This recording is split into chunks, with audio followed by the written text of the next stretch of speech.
Greetings, people of Earth. My name is Rob Wheel, and I am an author, game designer, and professional nerd. And tonight, I am the host of Theater of the Mind Players, your friendly neighborhood actual play.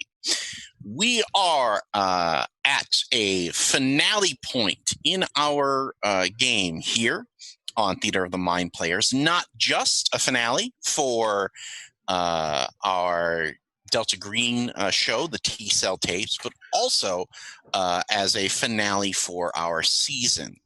So this is our last live Twitch broadcast. And we are coming in red hot into the end of spooky season with Delta Green, which is a game from Arc Dream Publishing that everybody was holding up their copies of the Agent's Handbook, and some of you were fondling them, and that's okay. That's why I didn't show mine. Delta Green texture right here in case any of you are is a modern horror RPG where the players play as government agents and employees who have stumbled across the supernatural and are using and are part of a conspiracy within the government to fight these creatures and incursions and things like that. We have had a fantastic season of this so far, which you really should go and watch and or listen to if you haven't already, because it's going to make far more sense if you come from the beginning of this series rather than wandering across it just now. So I don't want to dally too much tonight because we've got a lot of things to cover. So let's get down and start introducing our mind players. Let's start with our first mind player. Hi, everybody. I'm Jordan Fishburne, and I am playing Donna Rep, otherwise known as Agent Trip, who really wishes Rob had dallied a little bit longer. I would have to say my favorite moment from last episode was the... Oh, this is going to sound horrible. The moment that Agent Taxi got shot, just because I was scared. I was scared. I was like, oh, this isn't going to end good. So. All right, let's move on to our next mind player. Hi, I'm Sarah Babe. She, her, they, them. Either way is fine with me. You may know me from such podcasts as Plot Points, Romancing the Game, and Encounter Party. And I am playing Juniper Jackson Woods, otherwise known as Agent Tango. She is a historian for the Federal Archaeology Program, part of the National Park Service. There's like a whole huge thing is the thing, but whatever. We'll just make it's it simple. The government. There's bureaucracy. Oh, yeah, girl. You should hear me say my official title. It's pretty great. Like in real life, it's fun. And my favorite moment from last game was the tongue. Ooh, was gonna say that. That was... Do you want me to... I can pick another one. I can pick something else. No. You can drew have your first. favorite. You get to say it. So, in the exploration of the case last week, they found a former Delta Green agent who had been attacked by the creature, and after he spoke, his black tongue fell out of his mouth, and everybody was like, What? which is what we strive for here. Right. We want to be spooky. We don't want to be actual like trauma-y. I also love how I was able to be like, oh hell no, and knew exactly what Rob was throwing at us right before the break. That was awesome too, because I was like, we're so screwed. It's funny because some people really struggle with that because there is this sort of idea of like reading the monster manual ahead of time and like, oh, well, all you need to do to defeat these things is X, Y, and Z, and you didn't do any of those things, so it turned out great. Let's go to our next mind player. Hello, I'm Tony Cheek. I was playing Thomas Bowman, aka an astronaut for NASA. Now he's gone. He's no longer with us. So you're probably wondering, what the hell are you doing here? Well, he's technically not gone. We'll figure it out. We'll delve into that a little more. Yes, last session was a milestone for us on Theater of the Mind Players because it was the first on air player character death. Other than paranoia, of course. Other than paranoia. Yeah, but paranoia like, that really doesn't count.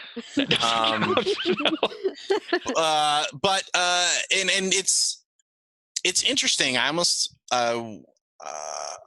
it's always interesting seeing how players react to that experience because it is a harsh experience because you invest a lot of time and emotional effort into playing a character and you fall in love with that character, and in a game like this especially where it's a hard universe and bad things happen to good people.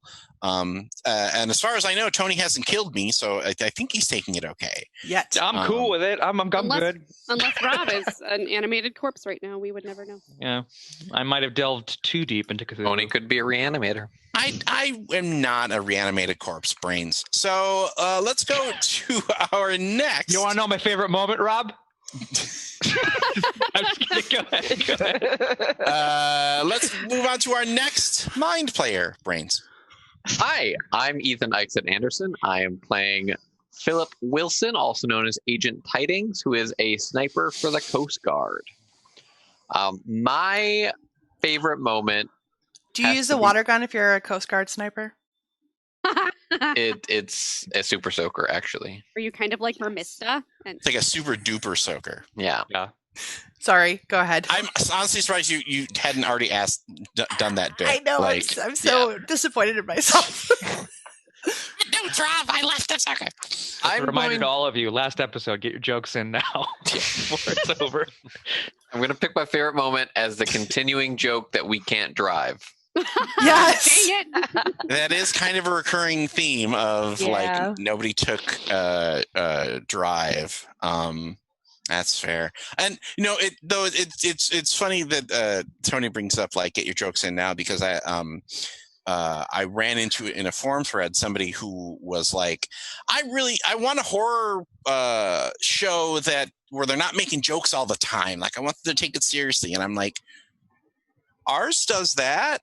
Like, I think that we keep the scary stuff scary and the funny stuff funny, and occasionally they come together, but we're not, like last session was super intense. So I don't think that, even if there was funny bits, it's not like we automatically undercut everything with a, Ghostbusters joke or something. My death was hilarious. It was not. It was not. Like, my horror at that happening was like not. If we had been in studio, I think everybody would have like given you a big group hug after that segment. Tony, I cried for you. Yeah. So, I cried for Thomas Bowman as well. What a sad day. Do the Lou hug. Okay, let's go to our final mind player. Hello, I'm Tawny P. Thompson. I am playing Dr. Ellis Mandel, also known as Teaspoon. So my favorite moment is similar to Ethan's, but it's the moment where we were like, fuck it, we're just going to drive into the cornfield in the dark. Because I like that energy. That's the energy that I'm going to need for 2021, y'all. I'm going to just drive the car into the cornfield in the dark, regardless of whether or not I'm good at it. Yeah, I don't. You guys are, let's say, 1 and 2 as far as Cthulhu cases go right now. So let's see if we can at least end the season at 500 here. Well, we're not going to get fired like a football coach. That's true. So when we last left our agents, they after the unfortunate resolution of the last case that they had been on, which saw Agent Taxi killed and Agent Trip captured by members of the program, which is a rival conspiracy within the government that is apparently allying itself with elements of the unnatural. Teaspoon, Tidings, and Tango made an impassioned plea to their Delta Green handler, Ms. Green, about, give us the information, find out where Trip is, we're going in together. And it has been a couple weeks since you made those, those desperate entreaties, but at some point this evening, you get that call. Where are you when that happens? Now, in Delta Green, the way that the game is set up is that there's a rhythm between the cases and the downtime. And downtime is an element where you can sort of refresh your character or pursue, lost threads or things like that. What I find interesting is that more and more RPGs are adapting this as a rhythm of it's not just the dungeon stuff, there's also the town stuff, and there should be time for both. And this version of Delta Green in particular introduced this element, which I think is great because it really it offers characters and players a chance to sort of see what they're fighting for, as opposed to just, time to load up and go on the next mission. So now that I've vamped enough, hopefully, I would like either Tidings or Tango to tell me what their downtime activity was. I think I'm probably going back to nature. And spending like extended time in Yeah, just spending like camping by myself for a week or something. Backpacking. Yeah, just something. But I'm not going Okay. to get lost and hit my head and say that I survived on water for a week. Sorry, I gotta stop You're making riffing some on. very topical references I tonight am. here, I'm sir. sorry. I'm in a mood. So, where is that? That's on 78. 78. Right. 78. Okay. Back to nature. Okay. So you're basically out in the well, I mean, because you have a connection to the National Park Service, that makes a lot of sense. So you're kind of out in the big wide open blue country. Mhm. And I think, we kind of open on one of these gorgeous establishing shots of like the bigness of the country and the smallness of Jackson. Yeah. Of Juniper, I should say, as, like you're probably packing up,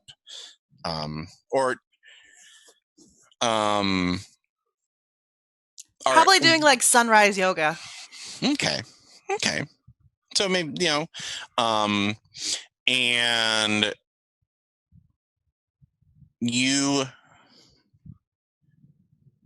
so doing sunrise yoga, you finish your morning yoga, and you come back and there are 2 messages on your phone. Okay. One of them is from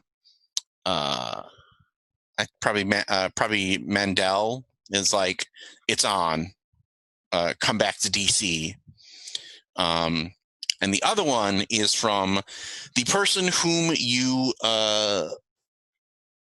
lose a bond with, because when you go back to nature, you basically go off grid for like a week, and then at least one of the other important people in your life is kind of like, where are you? You're supposed to help me move, man. So when you go back to nature, you want to roll a sand test. Okay. And tell me if you pass or fail. All right, and that's going off current sand. Yes, it is always off current sand, because sandy is a downward spiral in these sorts of games. Oh, Jesus H. Thank the baby Jeebus. Okay, I made it. Okay. So go ahead and roll a D4. Okay. Come get in my hand, little D4. Oh. You go 1? Yeah. Well, that makes me think that like this call came like right at the beginning. Like you took like the whole week off, and like on Tuesday you get the call, and you're just like, and right in the middle of your last savasana. Right. Oh, savasana, I love it. So, what bond are you reducing here? I think best friend, because I think actually I really like the whole you were supposed to help me move. Like, I like that. Like, okay. I had the week off to help her move, and they're like, you did what? What? Okay, yeah. Like I think it's just like a text, like a string of like photo texts of like, where are you? And like pictures of like the boxes and like the moving van, and like, are you okay? And then like another picture of like, like the final one is like the like, cheap pizza dinner that she promised you to help her move, and there's like there's like 2 chairs, and one of them is empty, and she's giving you a frowny face like, where are you? Oh, I'm such a dick.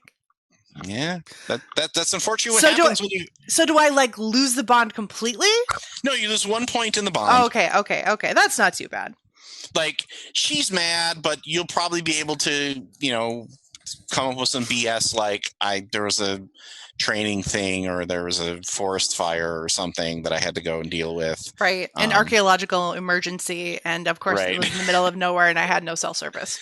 And I'm sure that she jokes that like, oh, did you have to like raid the Temple of Doom or something with your archaeological emergency? And you may be right. So no let's move on to Agent Tidings. What downtime activity are you taking? I am going to therapy. Oh, interesting. Wise. It's a good call. Proud of you. So, let's see here. Now, when an agent goes to therapy, they actually have a choice to make, because they have to decide how open they're actually being. If they're if they're straight up being like, I fought a tentacled monster, that can affect the therapist too. Yeah. And or even like, I shot a man in the face, the therapist is probably going to have to tell the police about that. So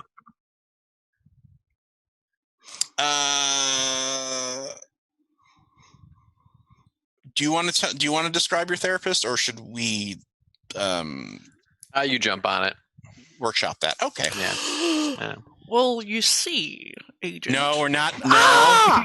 No? No. No Francis Ford Coppola? No Coppola. No Coppola for you. None. Good. This is like a prequel joke.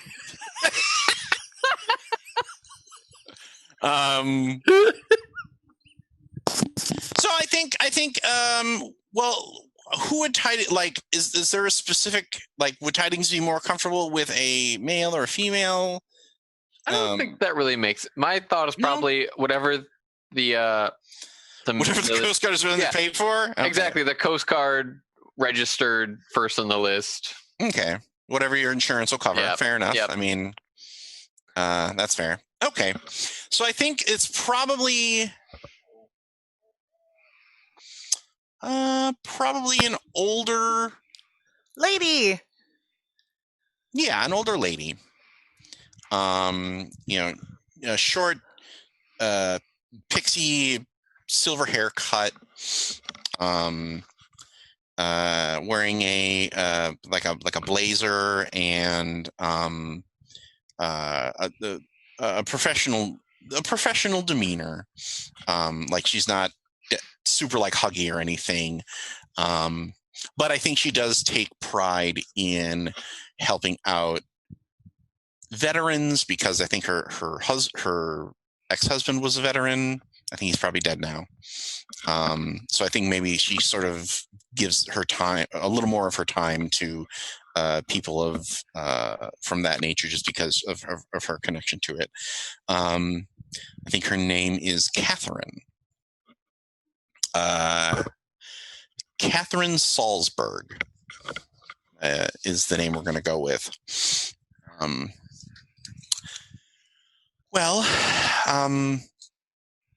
So this is more for my edification. Mr. I forget, what is Tidings' real last name? Wilson. This is more for my edification, but I think it's an important first step to take. Why do you feel you need to be here? Or do you feel that you need to be here? I feel like I keep failing. I see. Professionally, personally, is there a specific category for these feelings? I'm hired on to a job for security, and it seems like I can't maintain that security, even though I do feel like I'm the best for the job. I see. And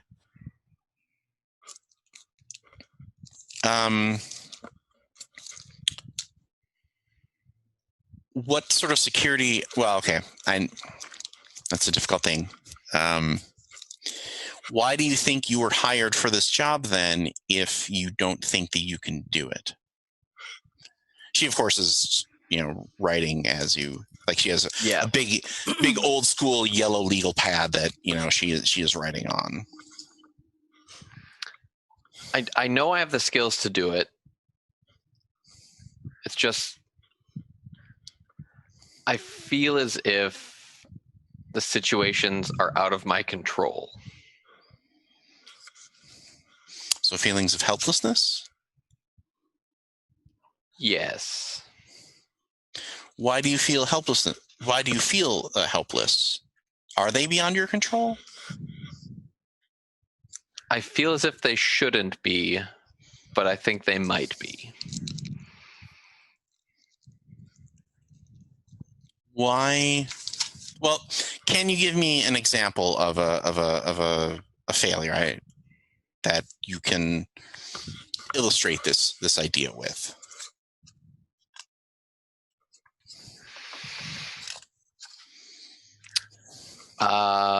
No.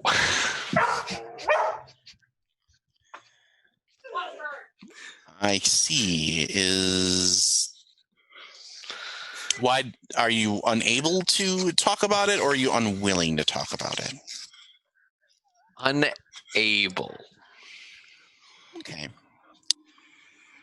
I understand that, Mr. Wilson. I mean, here in DC, I deal with a lot of people who have security clearances and things of that nature, and it's very difficult. It's an additional problem beyond the usual reticence that most people have opening up to a stranger. I mean, it takes time for you to get comfortable with me and for me to get comfortable with you, because that's just the nature. People don't like to talk about these things. It's not easy. I understand that. And then on top of that, you feel a responsibility to maintain your secrecy, to maintain your distance because of your professional capacity. And I understand that and I respect that. But I will also be frank with you and say that limits what I can do to help you. And that limits what you can do to help yourself. I'm not going to pressure you into anything you don't want to talk about, but I want to make it clear that the sooner that you can feel that comfort and embrace being open with me and knowing that I can't, that unless it is something like, like a murder or a crime or something like that, that I cannot divulge that information. And frankly, I would be rightfully destroyed, or I would be rightfully kicked out of my occupation for doing so, because the only trust is the only way that I can help you regain your mental health. That is the media that I deal in. And if you don't feel that you can trust me, or you turn that, if you turn the faucet tight enough that only a couple drops come out, it's going to take a long time to fill the cup. So go ahead and give me that. So when you do it that way, you actually just make a luck roll. Yeah. So you got to roll under a 50. I rolled a 91. Okay. Ouch. So that means You even failed at therapy. Damn. So that means that you don't regain anything. Nice. But you still lose a bond from somebody.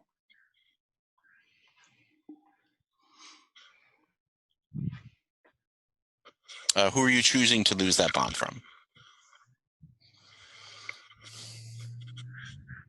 Well, I have all these new ones. It can't be a Delta Green bond.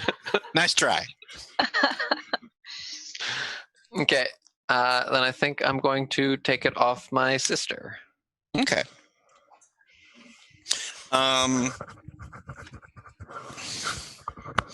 So, you come out of therapy because you're like, okay, well, I'm gonna go to dinner with my sister afterwards, and that'll be fine. And that's when you get the same message. it's on, and Mandel gives you an address to meet. And basically, it's like, you have to go now. Yeah. So we cut to our final active agent, who is at dinner with her sister. Great. Is Emma older or younger? Younger. Okay. By an amount of years. Well, we don't. Younger is fine. So she asked you to dinner, and left the choice of the place open to you. So where did you end up deciding to go with her? I don't think I would take her anywhere super nice. Like, that's just not, like, I don't want to wind up having a shouting match in the middle of a really nice restaurant.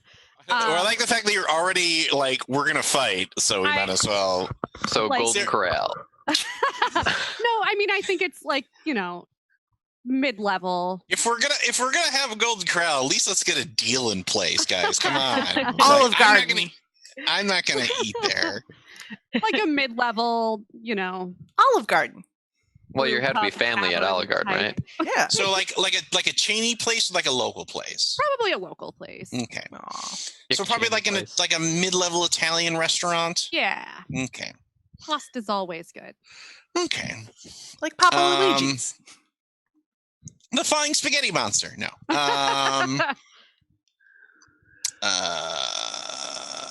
Tatalia's is the name of the place. And we it kind of zooms in on that clink and that hushed tension of a restaurant, of a nicer restaurant, like a mid, this is the kind of place that does have like cloth napkins, but it still also has like takeout containers. So, and Emma is probably maybe a little underdressed for this place.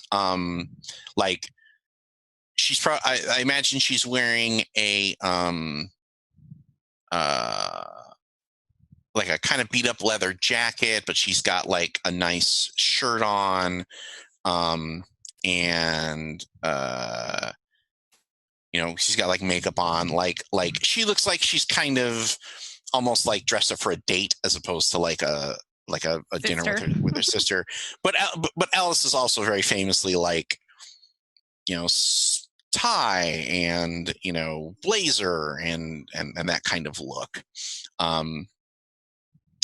And she opens the menu and her eyes go a little big, and she's like, well, I guess maybe I can do like the salad.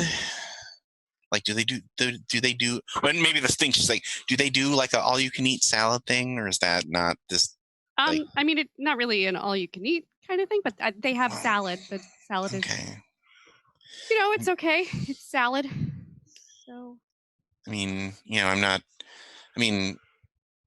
all this pasta stuff, it's like, like you need that because you're like, chasing down bad guys and like hopping over fences and, jumping out of helicopters and stuff. You could try the caulifloodles. The what? They're cauliflower noodles. It's a thing now. Why can't they just call them why do they have to mush it together? You're asking the wrong person. So how are things? How are things with Jack? Yeah, good. We took up knitting. He thought it would be a healthy. I'm bad at it, but he thinks it's good. Oh, you're not bad at anything, Alice. You haven't seen that scarf. Oh, I'm sure that it's probably just like 2 centimeters too short or something like that. There's holes. There are holes all throughout the whole thing. I apparently have a hard time with, I don't know, I apparently drop the stitches is the, whatever that means. No patience, I guess. That's what Jack says, of course. Right. No patience. And the waiter comes by and breaks the tension as you're both kind of like, oh, thank God we can talk to somebody else. And then after he takes the order and heads out, Emma kind of gets down to business and is like, so you probably have already figured out that I'm not just here to eat a caulifloodle with you. Girl can hope. Sure. Yeah, I assumed.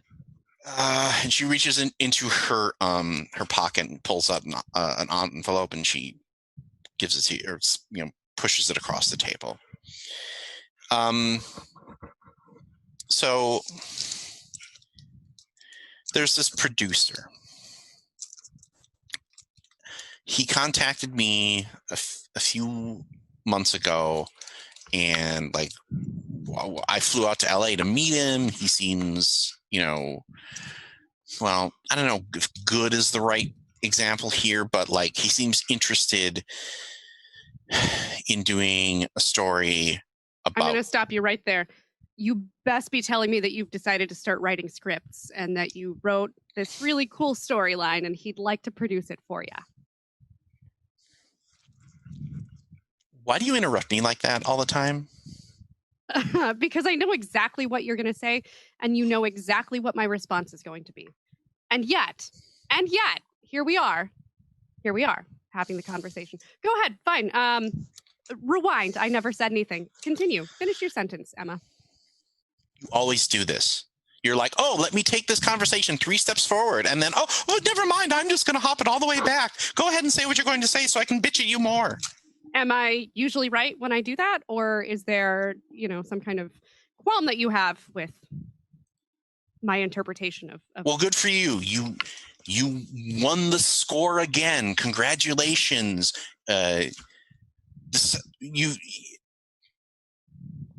He's offering me a lot of money. And to be honest, I didn't have to come here and ask you to sign off on it. I could have just said yes. Actually, you kind of do need me to sign off if you expect to use any piece of my life in this story. Well, then we won't. Emma, do you understand the implications this has on my career, on my entire life? Do you understand the implications that this has on me being sick of being a screw-up in your eyes? Well, then why don't you do something actually useful for once? That's easy for you to say because you have the money to do that. I don't. Did I start out with the money, Emma, or did I find a way to get there? Yes. Now you're going to walk uphill both ways and put yourself through college again. Would you like help with college? Because that's something I could help you with. That's something I'd be open to helping you with. Yes, and then you would bring it up every goddamn time we talk about, oh, that time that I gave you money for that store? Or, oh, remember that time I gave you money for your cosmetology license? Or you bring... The one that you did not finish.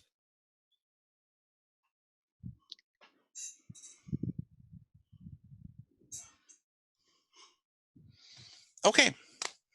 All right. Well, I guess I shouldn't have expected this to go some other way. So I guess I'm going to keep being the screw up, and you're going to be the one whose life is perfect. So congratulations on that. Emma. I have to take this. You know what? Here's $50. I'm leaving. Should cover the meal. Walk away.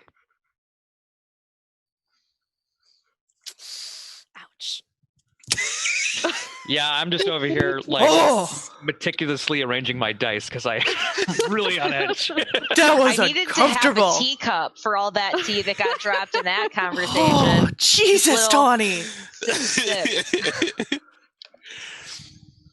No, it's good. That was good. That was I've good. been watching The West Wing. Like, I like how you're cycling through all of these TV shows that you're like, we should add in a little bit of this to Delta Green. That was my CJ Craig voice. Good. No. CJ Craig. So, where do you meet with Miss Green? Because this is like not a Delta Green operation at all. Like, she's doing this because you begged/threatened her. So this is definitely a like parking lot, sort of thing. That, like, poor Brad was like, "Did I miss the briefing that you set up?" And I'm like, "No, they like this is off the books, no PowerPoint." Mm-hmm. That's how I think then, like, the parking lot of the Pick and Save or whatever it is out east, Myers, I don't know. All right. Kroger's? We'll get some emails. So, a classic parking garage meeting. I think probably for cinematic purposes, it's on the top floor of the garage. So it's the one that's open, because very few people ever go up all the way up to the top of the garage unless you have to.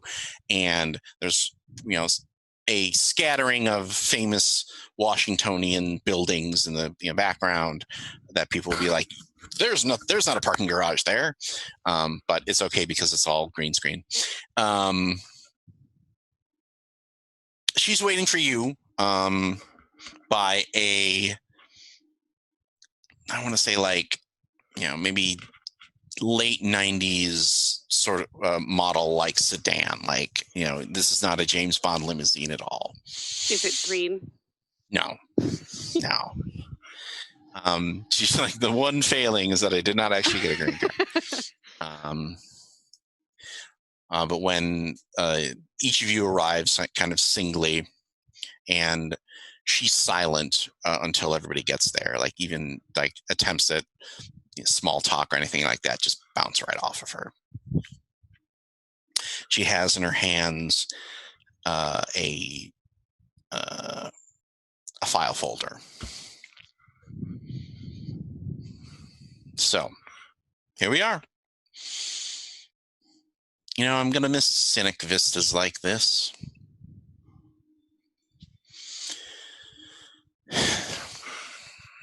What? We found her. You're not going to like where she is. And she hands Mandel the folder. We're all there. Mm-hmm. It's called, technically, it is the Gray Bull Training Center. Gray Bull? Mm-hmm. After the town in Wyoming that it's located near. Mm. But most folks who are aware of it just call it the Keep.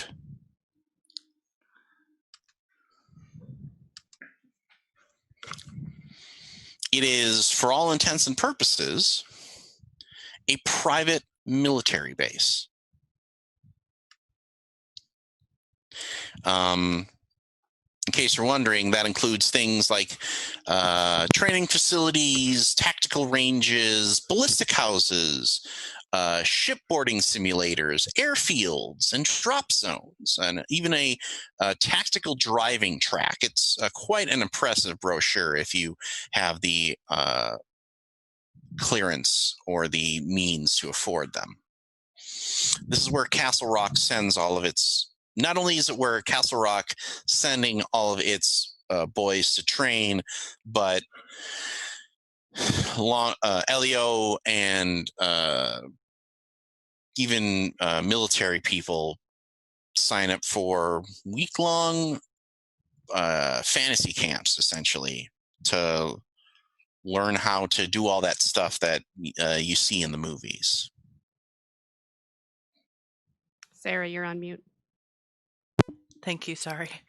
It's okay. So it's a Castle Rock owned facility? Yep. Which means that, that's good news and bad news. Because it's a private military corporation, they do not follow the rules of military conduct, which means they can shoot you on sight, and doesn't matter. Nobody's ever going to know what happened. But the good news is that murdering people is probably going to lower their stock price, which means that if you screw up and you die, you're probably just going to be buried somewhere in Wyoming and never found again. Always liked Wyoming. You know, out of everyone, Tango, just how much wide open space there is in that state. Yeah. That's where I was, actually camping. I was in Wyoming. Oh, well, I'm sorry. I'm sorry. If I had known, I would have coordinated this this double illegal off the books operation, so you didn't have to buy a plane ticket here. It's all right. So do we have any of those Mission Impossible face mask thingies? No. Okay. What? This is as much as I can help you. Even by the standards of our organization, I am going out on a limb here. Everyone has told me that with Taxi dying and Trip being captured, we should just disavow her and move on and let the program do whatever they want to her. For all we know, she's already dead, and even if she's not, she may have been turned, and she might come back as a double agent. I feel like we've gotten to know her well enough to know that that's not the case. She's human. It can happen to anyone. You mean like you knew your neighbor? I never really liked him. Jack did, but that's a different story. How did you find out? Never mind. You know, just apparently my personal life is just everyone. Never mind. Yeah, Wyoming. So, Wyoming. So this is where we part. If you Permanently? No. I want to know how it ends, because frankly, I probably am going to need to fill out a report, requisition for a new T cell, and I want to know what assets I will have after this very dumb suicide mission. Are you telling me you wouldn't do it?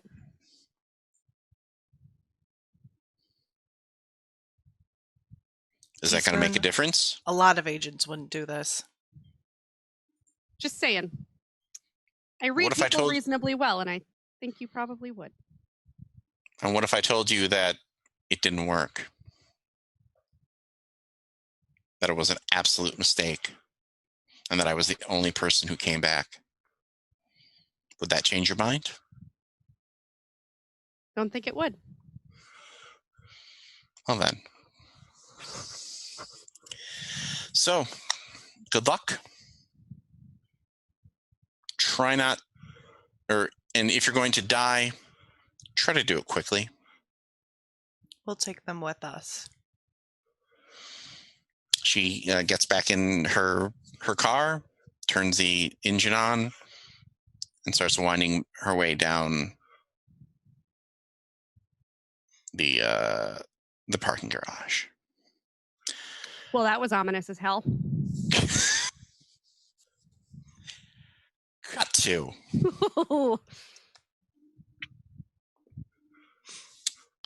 I'm getting all emotional. Hospital bed.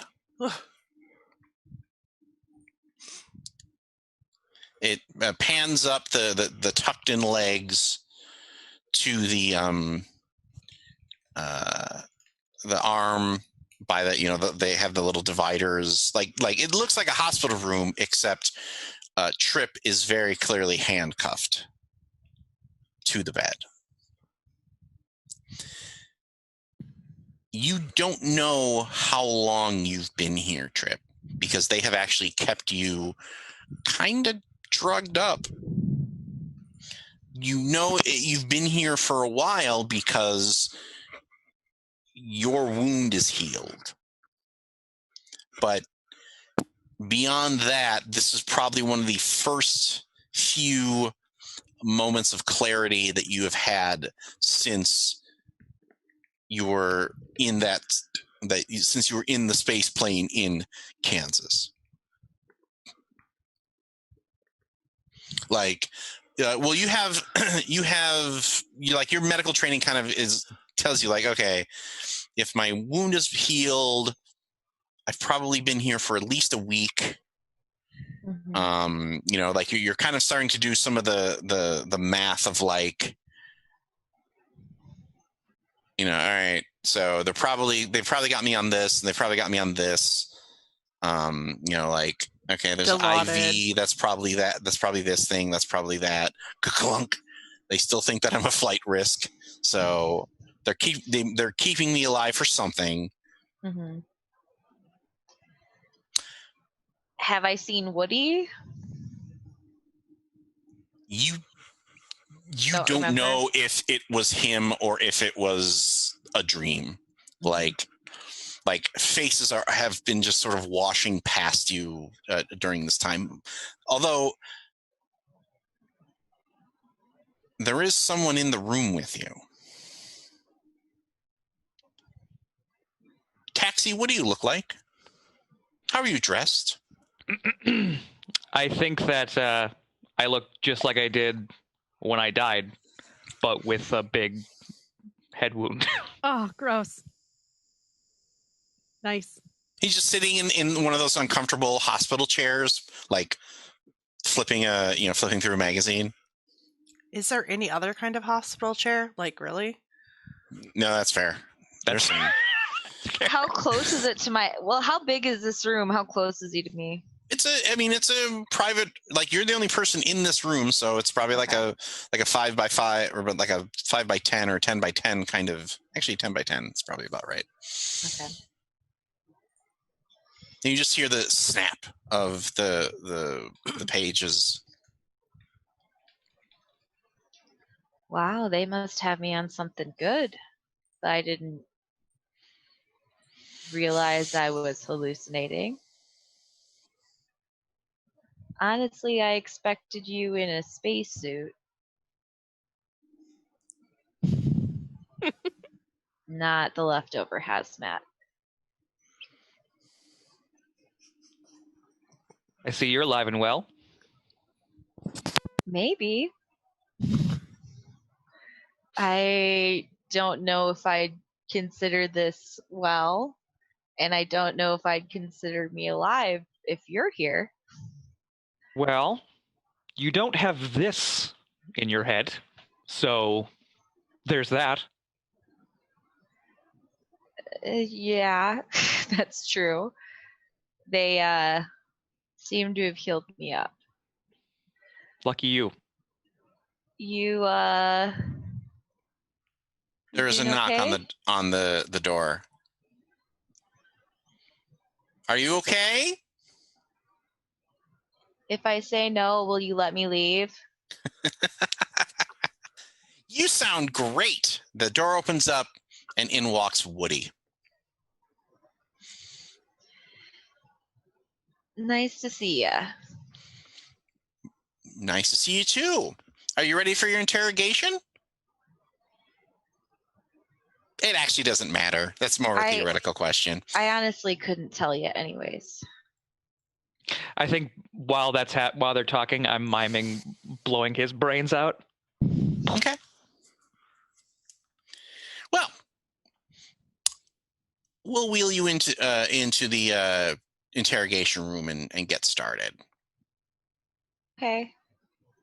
And that is where we end our first act of our season finale of Delta Green. We'll be back in just a few moments for the second act of our twisted tale of government conspiracy and horror. I'm sure it won't be stressful at all. Hot Join us dang! then.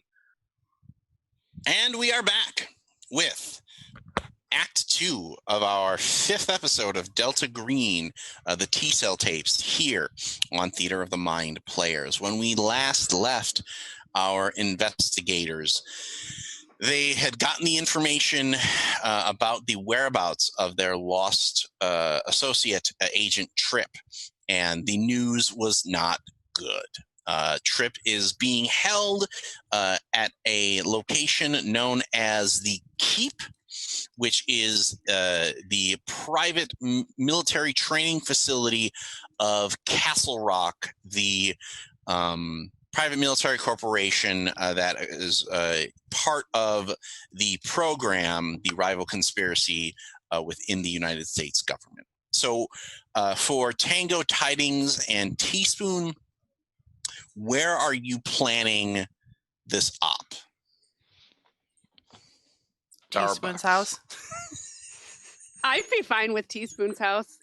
Honestly, it might be better if you chose a house where there wasn't somebody else living there, because you probably don't want them to overhear. Oh yes, we're He's going. probably working. The serial killer's house? Oh, No one's living there. trash bed. Ooh. I mean, we could probably do it at my house. Okay, so tell us about, and also that way we can expand, the personal elements. So tell us about your house, Tango. You have that one friend who has all of the plants and they manage to keep them alive all the time? That's Tango's house. Like macrame hangers off the ceiling, little plants where you never knew you could actually put a plant, succulents everywhere. So this is a deep fantasy character for you. That's what you're telling me. Yes, because I cannot keep any plants alive. So I'm lucky I keep my dogs alive. But Brad lives with me, so it's a little easier. So you have 2, right? Yes. Okay. 2 dogs. There's probably I'm picturing cheap IKEA furniture. Probably looks like it's still the stuff she's had from college. A bunch of coffee books that are the national parks, or an old atlas book for National Geographic or something. And probably some museum collection coffee table artifact books of right. things And like that. I'm going to say she's a huge Elton John fan. Yes. So there's probably a bunch of Elton John stuff, and I'm sure she's records are the best. So there's a record player around the TV and everything. So we'll look for that non royalty sound alike on Ethan's shaking his head. No. Yeah, Ethan's like, nope, no, they don't do those. Sorry. You're just not gonna have me in the background being like, I don't know why I'm doing Elton John as a chicken. I don't even know what song you were trying to cluck. There were 4 songs in there. Yeah, that was the point. Yeah. It was the very tiny, short Elton John version of our Star Wars opening. It was a medley. Yeah, it's an awful, awful medley. Okay. I figure her kitchen's one of those cool kitchens that has shelves and not cupboards and. Okay. You've got the information splayed out. Mm-hmm. I mean, they do have a public there is public information available. This is some top secret, location, but most of it is brochures and sales stuff and come join our our thing. Are we able to either get a tour, or B, pretend we want to join? My concern is they saw our face last mission. We So can you put hats on. could sign up. I mean, they do have a raft of classes that you can take. So getting access onto or into the keep is not that difficult, assuming you want to go that route. But that means then that you're probably going to be shunted off to public areas of the facility where, they're not going to be keeping somebody like Trip.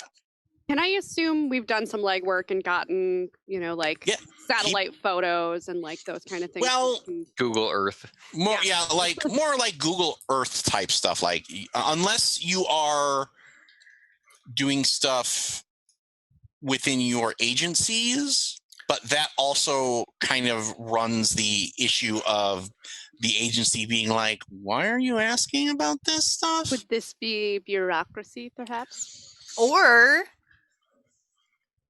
I feel like having aerial photos of a national park area is super in line with the National Park Service. It is. I'm actually looking up the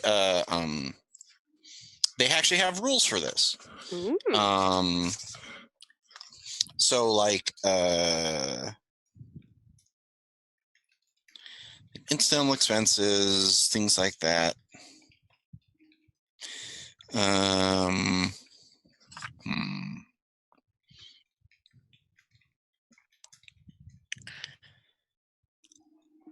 Because even at my job, we get that's interesting. Ortho visions of the city. Think it's just fun because you're just like, that's a tree. That's a tree with no leaves. Let's see here. Requisition bureaucracy rule. Okay. Well, what sort of things are you looking for? Let's start there. I think if we can just get like a really good, clear aerial view of the compound so that we know, we can get an idea of where some things are and where we might be able to find weak points and secret-ish, back alleys and whatnot. Oh my gosh. We can actually search public records to find this certified survey map to see the exact bounds of the property. And most of the time on those CSMs, they will have the footprint of the buildings on them. Now, granted, this private military base, so it's very possible that they don't have that available, but it's not outside the realm of possibility that they at least have something on record. So I'm going to say go ahead and give me a bureaucracy roll, Mandel. Oh, yeah. What color dice? Ooh, I won. Oh, I super won. I got a 28 on my 70. We both won. So yeah, you're able to pull together a like a composite between those public sources and private sources. Because I'm certain that the Bureau probably has people who have gone to that, gone to the keep for various trainings and things like that. What are you looking for? Are you looking for anything in particular, or are you just hoping that something pops up like that's our in? Like, you tell me what your plan is, and I will tell you how compatible it is. I would like to see if we can tell what's the most likely buildings to keep a person. Like underground. Well, they do have a medical facility, which is offered up as like field medic training and also like long-term training as well. But it also doubles as their like, oops, I accidentally shot my hand while on the firing range, like on-site medical facility as well. That's probably the best place for it. That's probably the most likely place that they would be holding Trip. And the good news as far as that is that it's actually on, like, it's not centrally located. It's closer to the edge of the property line. So it's more of an outskirts building than like we have to go into the main. Do they accept accidents from outside the facility? Very rarely.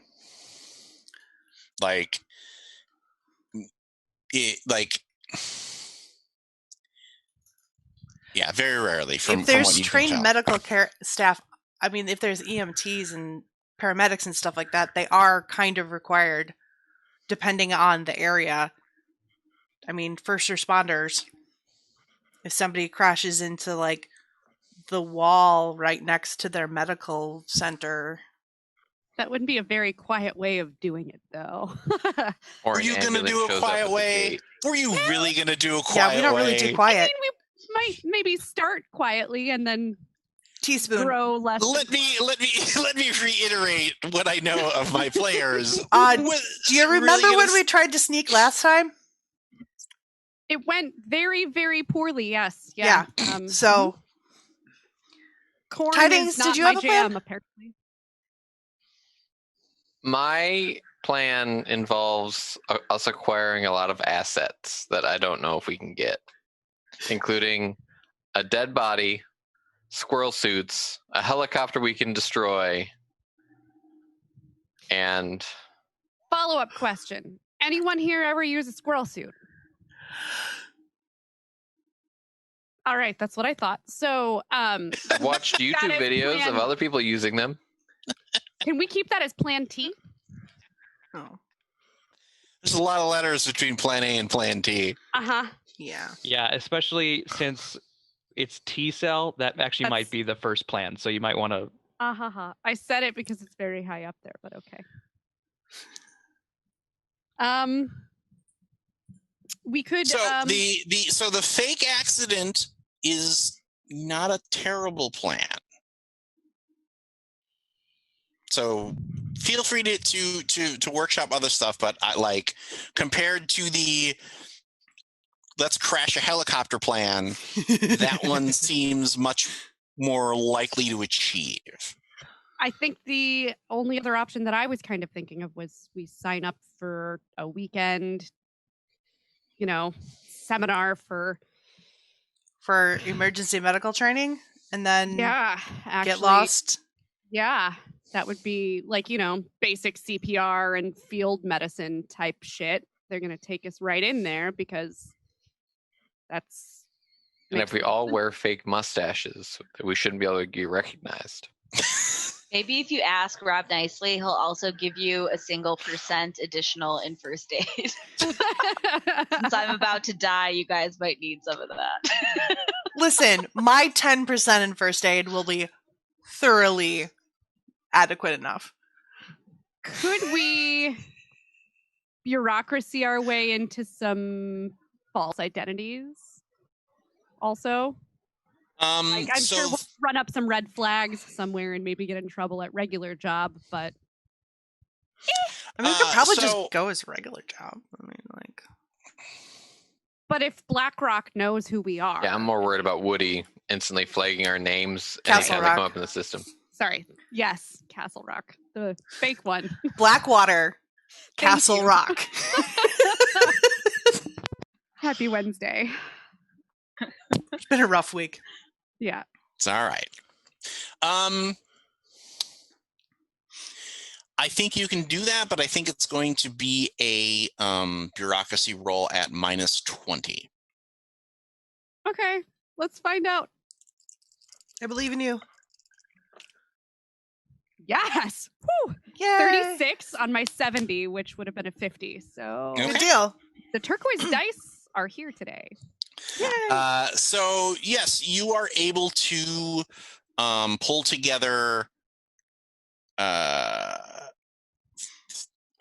these fake identities that you're going to be using to sign up for a class, or are they like what is the intent with them?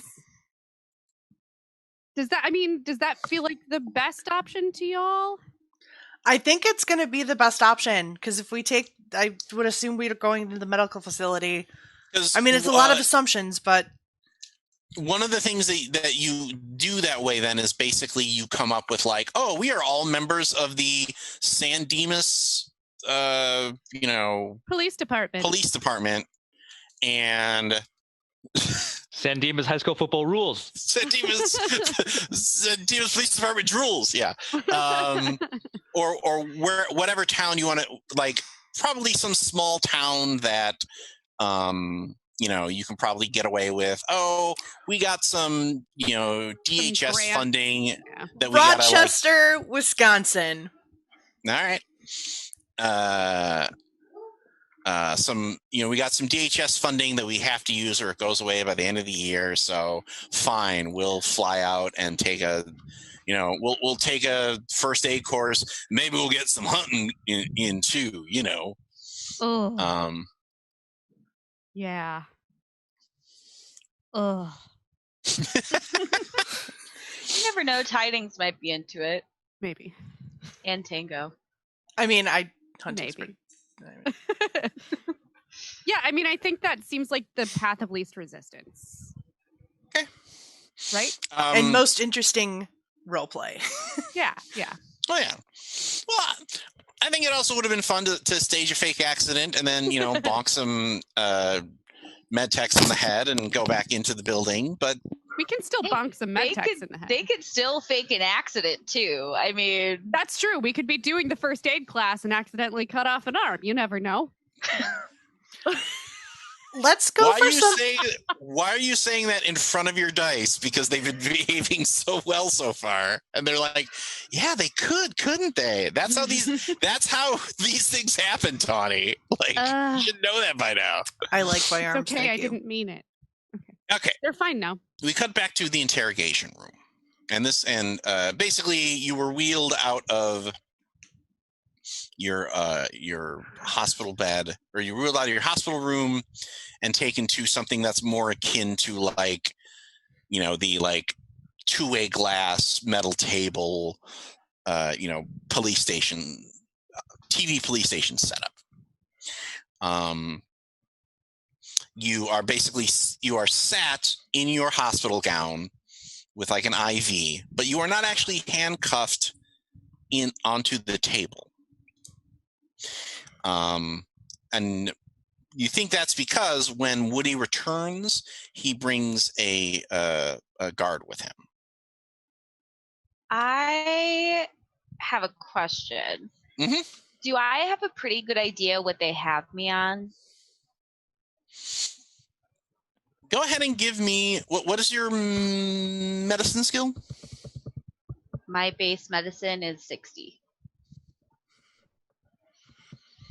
Yeah, I think so. Does that mean I also know what the common side effects are? Probably. Yeah. If you know what you're on, you know what is going to be happening to you. Okay. In all reality, you're probably on Dilaudid and because that feels like puppies when you're getting injected with it. And what is it? It's Valium. Because that just calms you. Okay.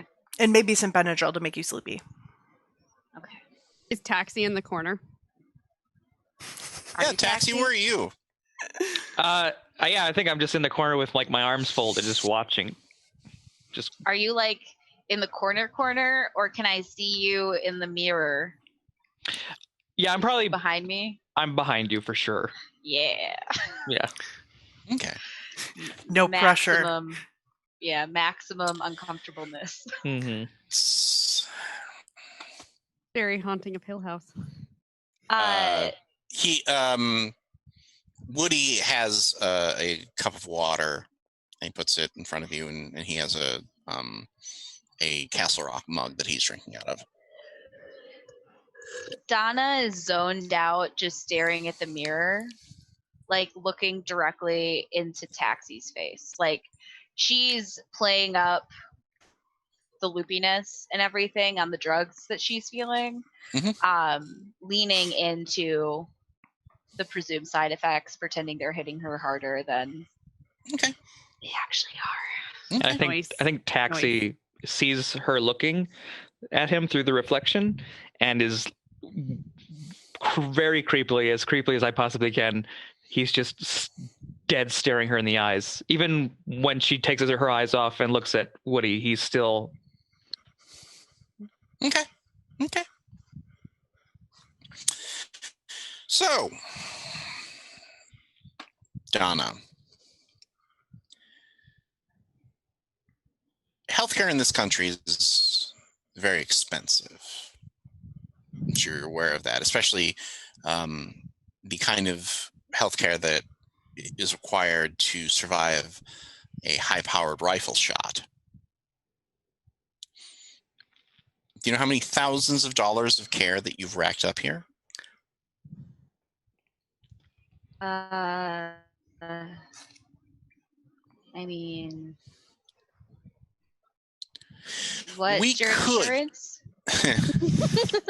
We could have let you bleed out. That's what my superiors wanted. It's a lot easier. It would have been a lot easier to put you in that field where they put taxi. It's a lovely field, if you were wondering.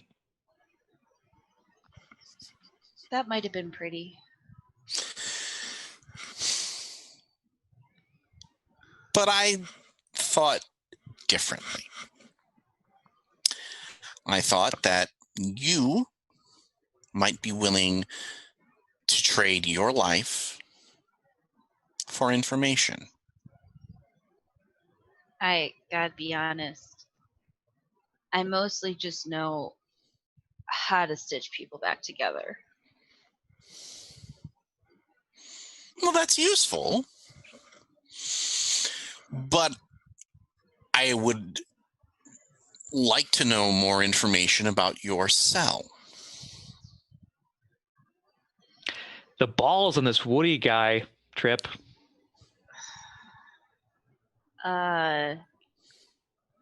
Which Powerhouse of the cell. Mitochondria. Which cell? I have a lot. We all do. Well, not you anymore. No. Wah, wah. I was trying really hard not to make the mitochondria of the cell joke. I was trying really hard. So, good job, Tawny. Thank you guys for. Well, thank you for doing it, because now it didn't actually appear in scene for Rob to have to respond to. Be like, And after that, wow. we know that Delta Green has a cell structure. And we want to know who the members of your cell are. There's only 3 left. Give us one. Curly. Um, Mo. Larry. Say anything, Trip. All you have to do is give me one, Curly Joe. and we will take you to Earl? a real hospital. Earl Grey. The T, Right? Trip. The T. That's what you're going with? The T, Trip? Where are the T cell? It made sense. Or was it? It might have been chamomile. Chamomile? Chamomile?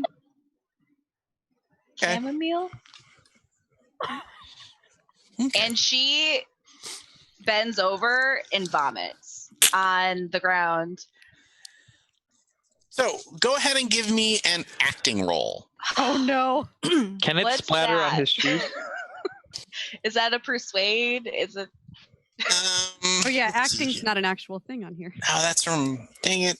That's from Cthulhu. Also, Chamomile. chamomile? What is wrong with I'm you? having flashbacks to Epitome.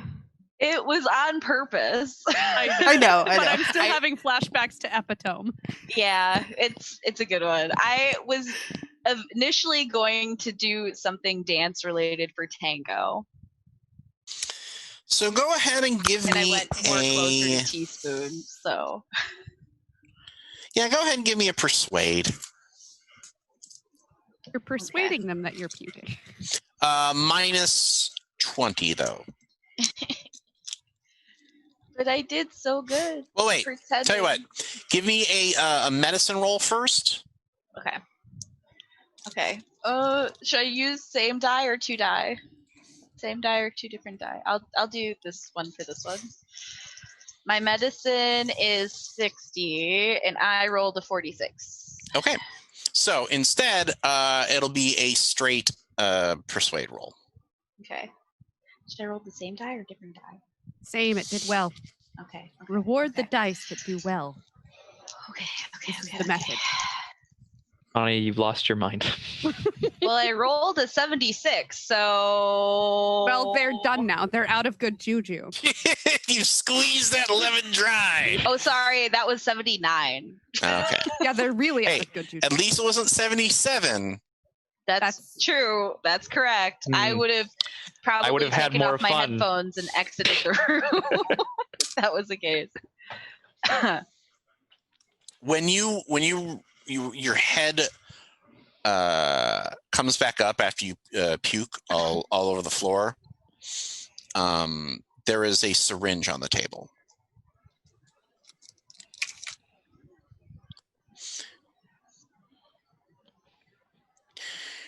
Let's get you cleaned up a little more here before we continue this.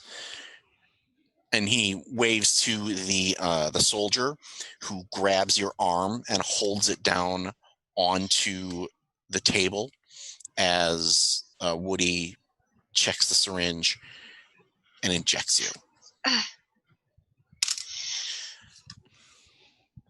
Maybe he injected you with chamomile.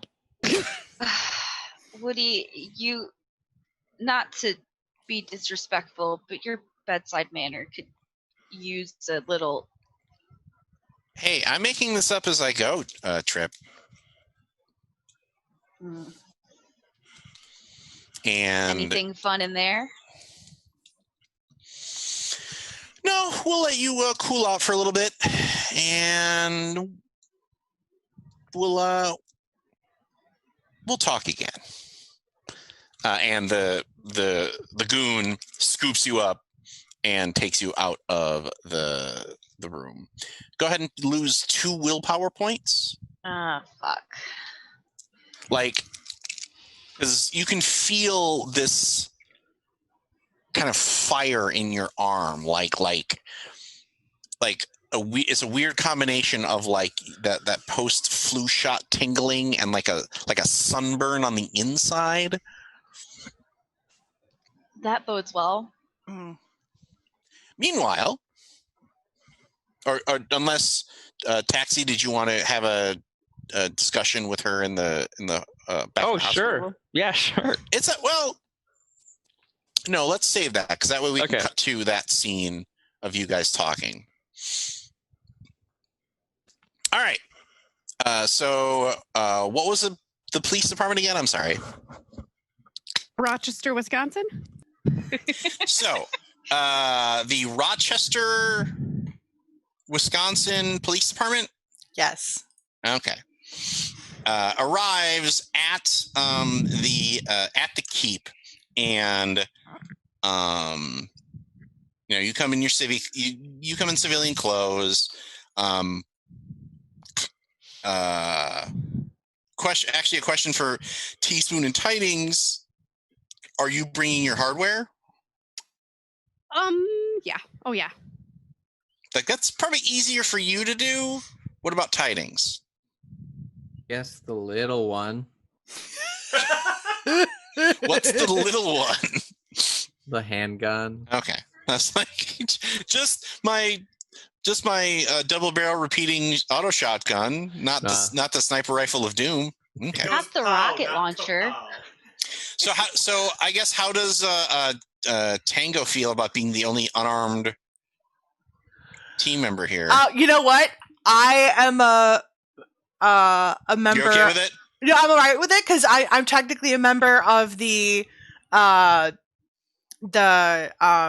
the fire department. It's part of like the rescue team. So.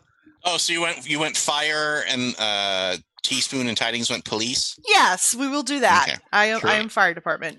Okay. You got your little red hat, like, I can see it's right here. Fire department. Little plastic badge to hand out. Is that Paw Patrol? No. I bring a T-shirt so they can put it up on their wall, because I'm sure they have that. All right. So you guys get. I think. Let's see here. How do I want to do this? let's have everybody make a Ride test. no. Drive. No, Yes.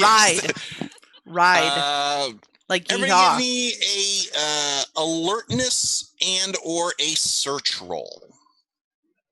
Oh. That for okay. our main players. Yes. The girl is going for search. Yeah, I'm going for search as well. I rolled a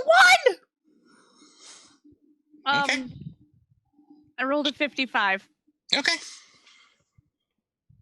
I So got that's, under. That's not Crit. good. Fail. Okay. That's a That's fine. very not good. Bad. Here's a question. Since rolling a 1 is 2 zeros on the 10 dice, does that count as a critical success? I believe critical successes are like only. So no, I think is what I'm saying here, but I'm trying to figure out if that counts as a because you rolled a 0-1, yes? Yes. Okay. Because I believe critical success is only. Are the doubles? Like, I know that is a definite success, but I'm not. I want to make sure that I'm doing this right. Right. Yeah. Like, Yeah, because if you get a crit success and I get a crit fail, maybe we balance out and we it's just like fine. do it good. Yeah, we do Do it well. okay. We Doing only it, go doing off it, of doing it tidings well. roll. Oh, a critical success is a roll of 0-1 or any success where the dice match. Yay. So we balance out and nothing bad happens. No. Damn it. Yeah. Ah. Have you met Just Rob? good, bad, and kind of good. Good, bad, and the ugly. Good, bad, and the tawny. Oh, thanks. I'm the ugly part. No, you're just the last the part. Good, the tawny, It and just the ugly. fits the meter. It's it. Yeah, tawny, ugly, 2 syllables. Sarah is playing the role Sarah, of that made it Connie's worse. character's Yeah, sister. that sounds a lot worse. Yeah, I feel like that's the argument you had when you were 12. You should have been like, Tawny, pretty. Da-da. There you Pretty go. is the 2 opposite of syllables. ugly. Brad's telling us to keep moving. Okay. Cut. All right. Yeah. That's You were right. We giving did waste a bunch of time on That's okay. microphones. That's okay. So. So, not only does Tango figure out that there is basically a like restricted section like in a on the first no. So it's a 5-story building. They keep the restricted patients on the 5th floor because that's easier to secure.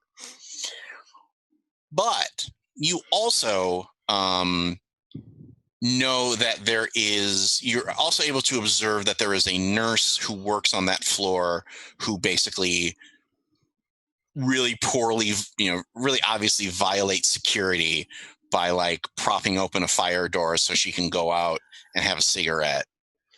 We like her. She's our favorite. Hey, so you were a nurse, eh? Yeah, like, and you like have a light, blah blah blah. You chat her up a little bit. So you're able to kind of figure out like, okay, there will like there's basically a 10-minute window where you can get up there, get in, hopefully find Trip, and get out. Okay. As for you, Teaspoon,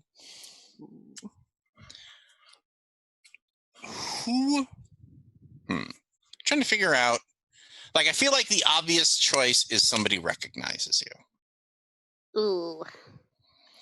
Hey, I know your dad. Oh no. No. Okay. Oh,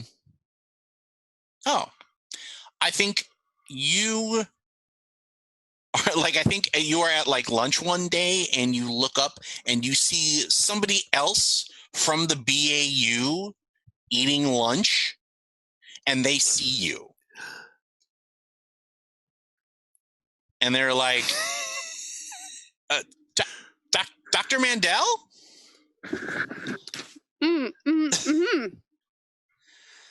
Dr. Mandela, it's me, Dr. Phillips.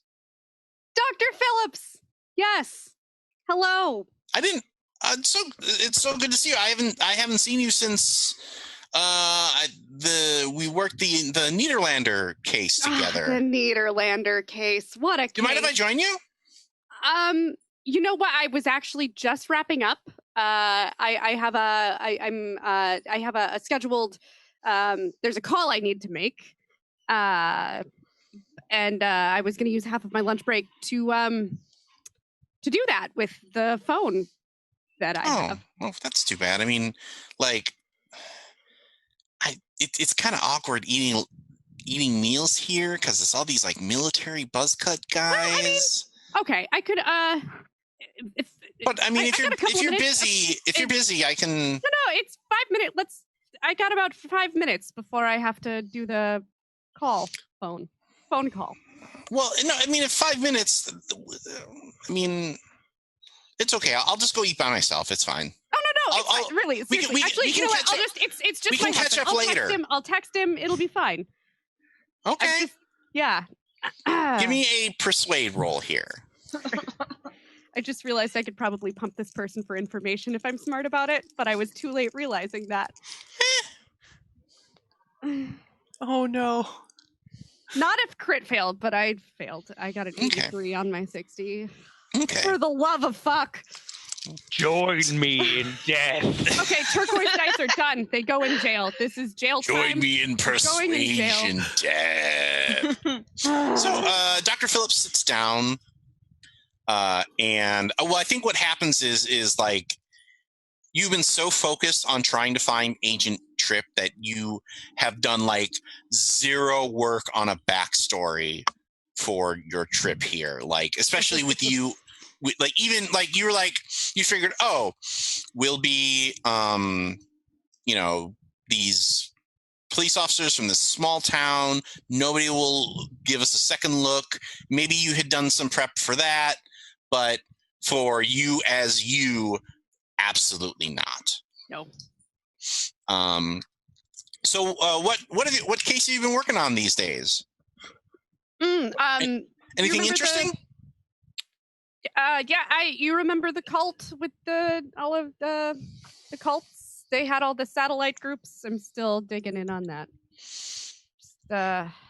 Wait, I have like a whole file cabinet, just the whole single case, one file cabinet. It's a lot. Oh, you're doing paper. You're doing cult work, huh? Mm-hmm. The one with the snakes. Yeah, no, that's great. Like, I wish I could get back to cult work, but this case that I'm on right now, I'm just completely stumped by it. Is that why you're here? Well, I mean, I'm here because I've got to brush up on my firearms qualifications, and I can barely hit a broadside of a barn, so and really, to be honest with you, Dr. Mandel, I was like, I really kind of took this as more of a way to kind of get out of the office. They've been keeping you a lot of field work, huh? I mean, I've been working on this serial killer case. Which one? Well, there were all these killings down in Arizona. Mm-hmm. And then, like, maybe around, like, I want to say, like, 14 or 15 over a 2-month period. And then it just dried up. And, like, they were really gnarly, too. Like, it wasn't just, like, there were, like, disembowelings and there was, like, a ritual element to them. Mm-hmm. Mm-hmm. And you bear down on this stuff, but after a while, it just kind of grinds down on you. Yeah, that you have to have a solid base to go back to and decompress sometimes. If you don't, if you it's rough dealing with serial killers. They you know how that goes. Yeah. Well, anyway, I'm sure like the last thing we need to do is talk like business while we're eating lunch. I mean, I've got meetings all day, and I'm sure that what are you here for? Oh, me. I came here for we've been a little worried, recently out in the field with people getting injured, and they just thought that I could use a little extra like field medicine, basic first aid stuff for. Oh yeah, weren't you in like a car accident or something? Yeah. So after that, just having the more people on the team that have a little bit of skill with Yeah, Can I should. Oh, go ahead. Oh, I was gonna say, can I interrupt? Sure. Make it more awkward. It's great. Oh, hey, should I JJ, hi. Oh, hey, Alice. Hi. I'm sorry. I shouldn't sound so surprised. Who are you? This is a colleague of mine, Dr. Phillips. Hi, Dr. Phillips. Nice to meet you. Dr. Marvin Phillips. Juniper Jackson Woods. You can call me JJ. Are you part of her BAU pod? Oh no. We know each other, and she was doing the thing, and then we were like, "Hey, what?" And I was like, "I'm doing the thing too." Yeah. So we're gonna go do the thing. Yeah. It's a very small world here among the mercenaries. Haha, they don't like being called that. I know. Private military contractors. Yes.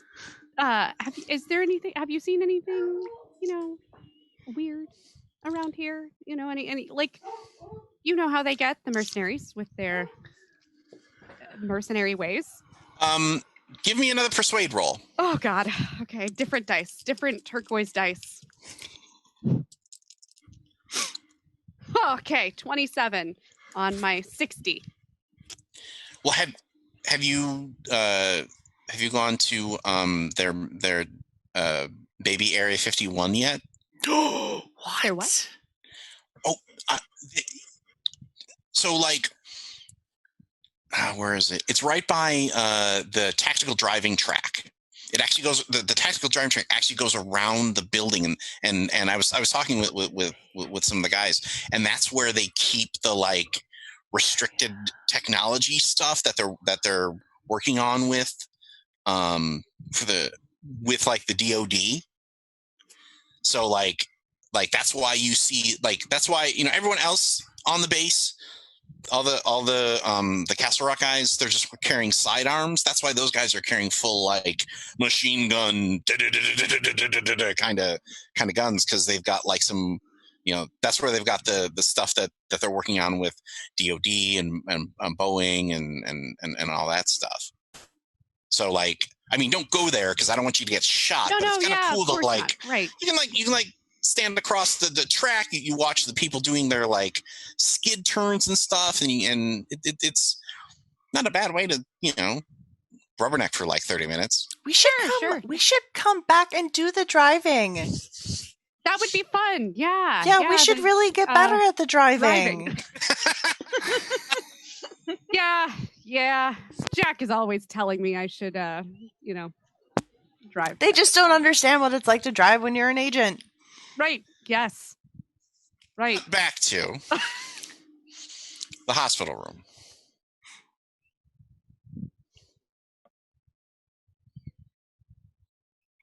Trip is there. Taxi, are you there? I am there. Have you been like consistently there with her, or have you been kind of coming in and coming out as I've been consistent. Okay. So can you give me a sanity check there, Trip? Yeah, I sure can. I have to roll under a 49, so I'm gonna go with the gold die. Ooh, girl. What is this one? It's gonna fail, but it'd be it's a 34. That's a 34. Okay. Jeez, how did you get your sand onto 49? What did you do, girl?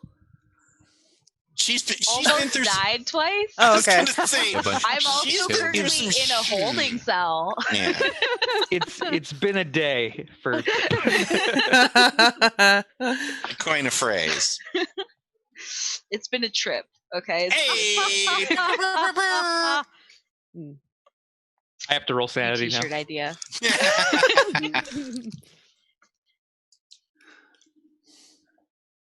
Please roll your bad pun resist. So Taxi, you just hanging out? Yes. Thought it'd be a good idea to watch. Again. Cool. Question. Uh-huh. Why aren't you in the end space area? You know, heaven, hell, reincarnation. Oh, I don't know, Trip. Maybe you can explain it to me, since you have all the answers. I have zero answers. I have no answers. Really? Yep. Yeah. I thought Maybe I if had you- an answer. Yeah. Maybe if you did, I'd still be alive. So, thank you. What would you have done? Rude. What would I have done? Mm-hmm. How about anything, Trip? Would you have let them out? Maybe. Maybe I made a mistake by trying to protect you. Maybe I made a mistake by not letting Woody have them. Maybe I'd still He has be them here. now. He has them now. Taxi. Yes, he does have them now. And he's going to do whatever he wants with them. And now I'm dead. You're trapped. And our genius teammates still haven't saved you. Well, isn't that the idea? I'm gone now, right? That's it. Probably. They can't come get me. Probably, Trip. You're probably going to be just like me with this big, massive fucking head wound. Do you want to know a secret, Trip? The door opens up. So make this line count, Tony. I saw it all.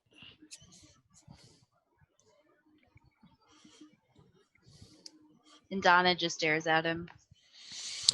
Woody comes back in with the security guard. How you doing, Pumpkin? You ready for round 2? Put me back in, coach. Give me an awareness check. Yeah. Y'all, we gotta end this guy. I'm so over him. Is that alertness? Yes, alertness. I'm sorry. Okay. I'm just double checking because Yeah, I was like, I'm sorry. I prefer alertness to I'm so something I don't used have. to I'm so used to White Wolf games where they have alertness and awareness, and it's so confusing. Yeah. Okay, I got to beat a 42, and I got a 47.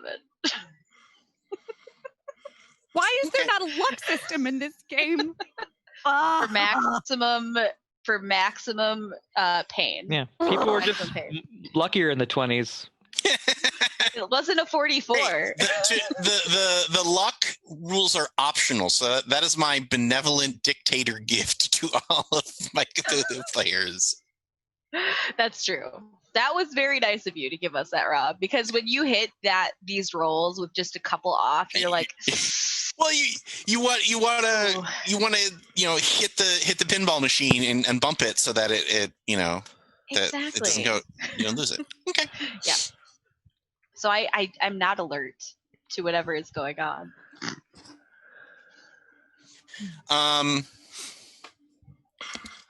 Just a heads up, I'm going to reach through Woody's throat and pull out his heart.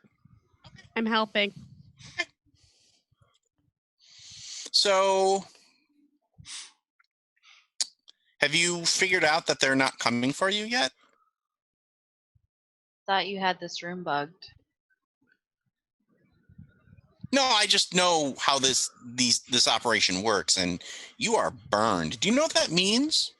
This is a spy term. You'll love it. It's kind of sexy. It means that they're not coming for you, and we can do whatever we want to you. You know what's funny, Trip, is he actually doesn't know what he's talking about. They might be coming for you. I never pretended that I thought they were.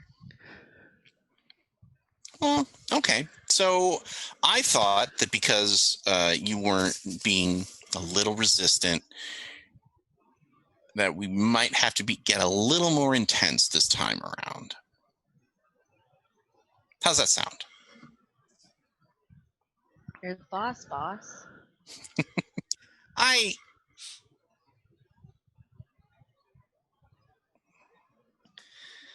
He flops forward on the bed. A syringe sticking out of the back of his neck. I look where he just fell from. The security guard is smiling at you. Oh, I don't like this. Hello, lover. He pulls out the knife on his belt. For I need your help. what? If it's disemboweling me, I'm not I'm not happy with that plan. Not me. He's our ticket out of here. And that is our ending point for our second act. What the Can fuck, I do Whelan? one thing quick? No, not yet. Save it for the comeback. We'll be back with our final act of Delta Green. Check us out, won't you? What the fuck? And we are back for the final act to our final episode of Delta Green Season 1. And when we last left our investigators, Agent Tripp had found an unlikely ally within the walls of Castle Rock's keep. The Traveler, the being who was responsible for several deaths in Arizona that her and Taxi were unable to capture, even after he had nearly killed the rest of the cell. And he stands now above Woodrow Wilson, Aka, whatever you prefer. Fucking Aka, what the? with a knife in his hand.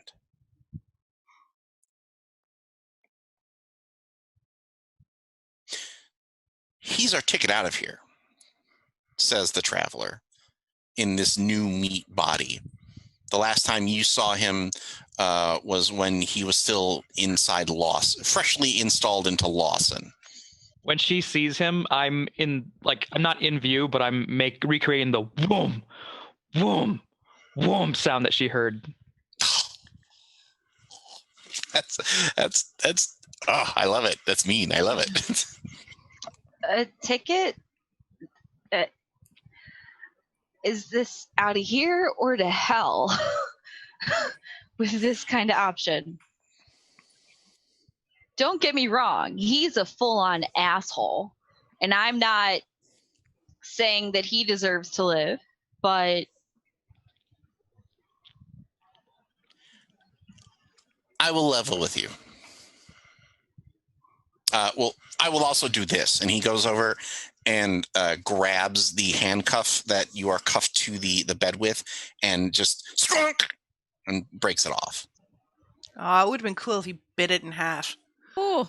Oh, don't have him put his mouth close to me. Do not have him do that. Sarah, Wow. I love you, but please do not have him do that. I literally tip my hat to Sarah here.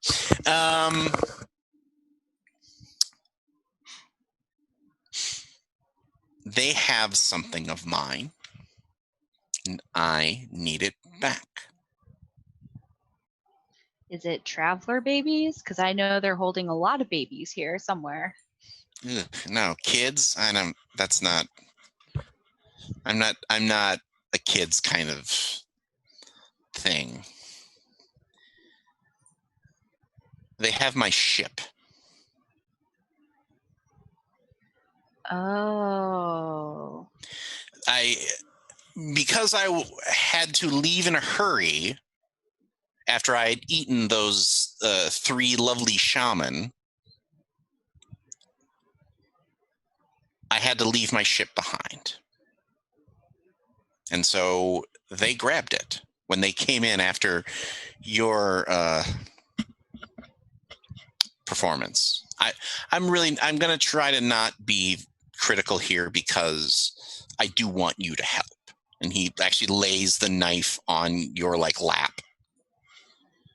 I immediately pick it up into potential stabbing position. I figured you would. You know I can kill you. That's fair. But why? But what I want you to do is to cut him open so I can trade up. What's stopping you from just doing a meaty devour thing like you normally do? I need his body because he has clearance to the area where they're holding my ship. So I can't just eat him. You should probably do what he asks, Trip. Look what happened to me. And not helping. I also know that if you kill him, you're more likely than willing to not turn on me. If you get on your ship, what are you doing? Are you leaving? Are you going back to wherever you're from and bringing more things here? No, this planet is terrible. Agreed. I am not coming back after all the shit that I've been through. They don't even let you eat people on this planet. How stupid is that? I would imagine you. I mean, if you went to Hawaii and you couldn't eat the local cuisine, how upset would you be? I guess it depends on what you consider cuisine. Well, you're meat, aren't you? Very sweet-smelling meat. Yes? Cannibalism isn't really a thing here. Oh, cannibalism. I'm not a cannibal. But why are you asking me? You know what? Never mind. This is obviously a conversation that's not going to get us anywhere. I push Woodrow over. I stab into his shoulder and start making the Y incision. And we cut to... You're vivisecting him? Damn. He has to get in there. Fuck nuggets. God, I hope he tranked himself enough. I don't. Donna doesn't. I think Jordan also kind of doesn't. Ah. I did not know if you were going to do it or not.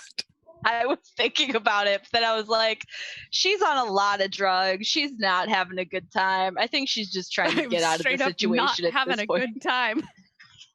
All right. So, Teaspoon, Tidings, Tango. How are you making your move into the restricted area? Smoking nurse. Right, but are you just waiting for her to open the door and scuttle back in? Yeah. Make it look like we're supposed to be there. Yeah. Okay. Yeah. People don't question you if you act like you're supposed to be there. The old clipboard rule. Oh, no. Clipboard, hard hat, and vest. Right. Boom. Or gurney. And That walk like too. you're Or like Dolly. you're going to kill Captain America. Do we want to steal a gurney and one of us will pretend We to be should. patient? We don't Yes. know what Done. Donna's shape Done. is. Let's do Okay. that. Yes. Yes. So I'm going to say... Who has the worst persuade, and they should be the one in the bed. I have 61. I have 60. I have 20. So you're All the right. sick person. So, well, the thing about the gurney, though, is that, like, that's going to require elevator access, whereas this is more of a go up the. Whereas the nurse thing is more of the go up the Stairway? fire escape, the fire So stairs. we knock out the smoking nurse. And steal her badge. Okay, so who's going to do that then? I'll distract Steal her. us that. Or we could have Teaspoon have an awkward Find a- conversation.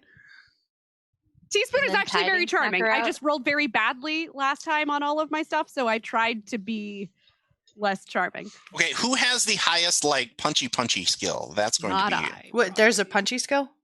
Melee yes, weapons or No, I think there's unarmed Unarmed combat? unarmed combat. I have the base of 40. I have I 40. have 40 as well. Oh, so we're even. We're all So we even. all This suck! is great. Oh my. Can't you pistol whip her and use that as a melee weapon? Yeah. Ethan. I You got have 50 melee? for melee. Okay. All do right. that. Do We'll that. talk. You pistol Yeah. whip. Yep. So, Is Wait. this human? wait.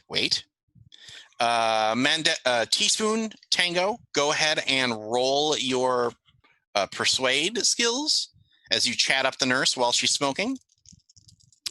Is this something that human int could be used No, on and stuff? persuade. Did you want both of us to do persuade? Yes. Okay, sorry. Ha ha ha ha ha!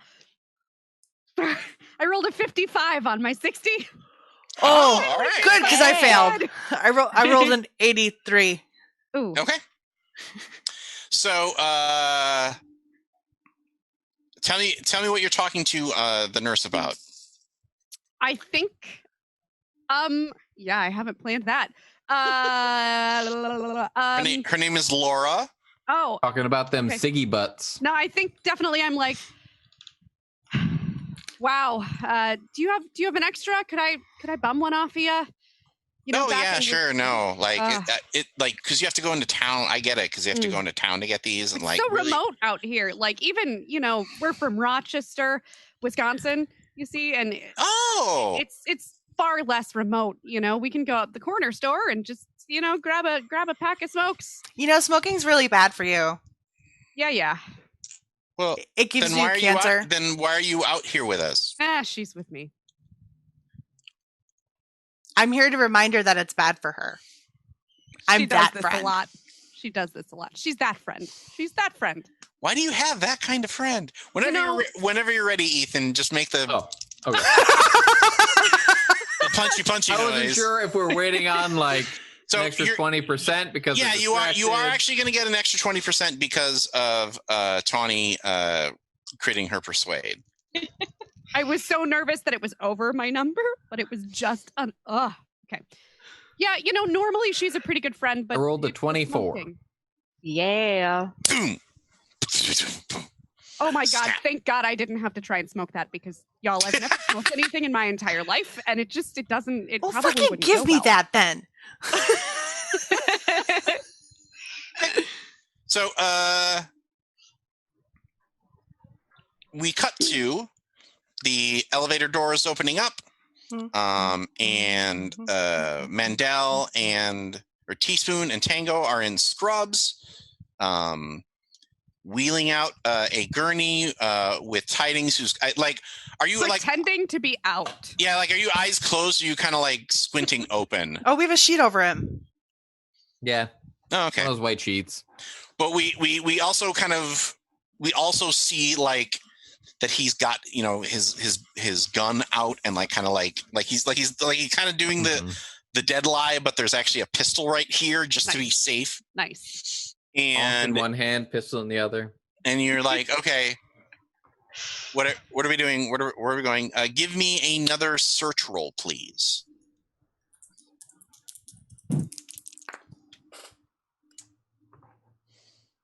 23 on my 41.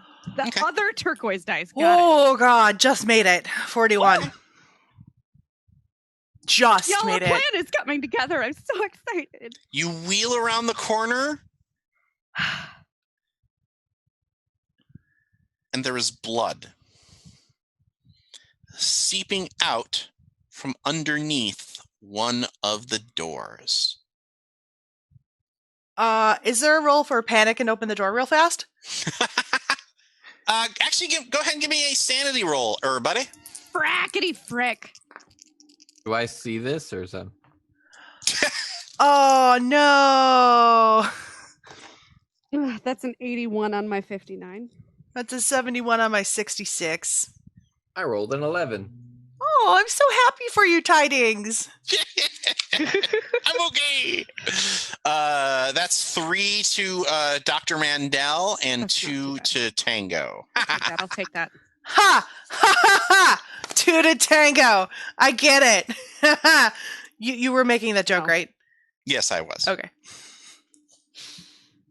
I'm normally not squeamish, but that doesn't look good. It looks like a lot of blood, like someone might be dead. And what if we're too late? Oh my god, you guys. Yeah, I think that's actually the like part of the reason why your sanity drops, because you're like, oh shit, we're too late. No. Okay. I'm opening the door. I'm gonna.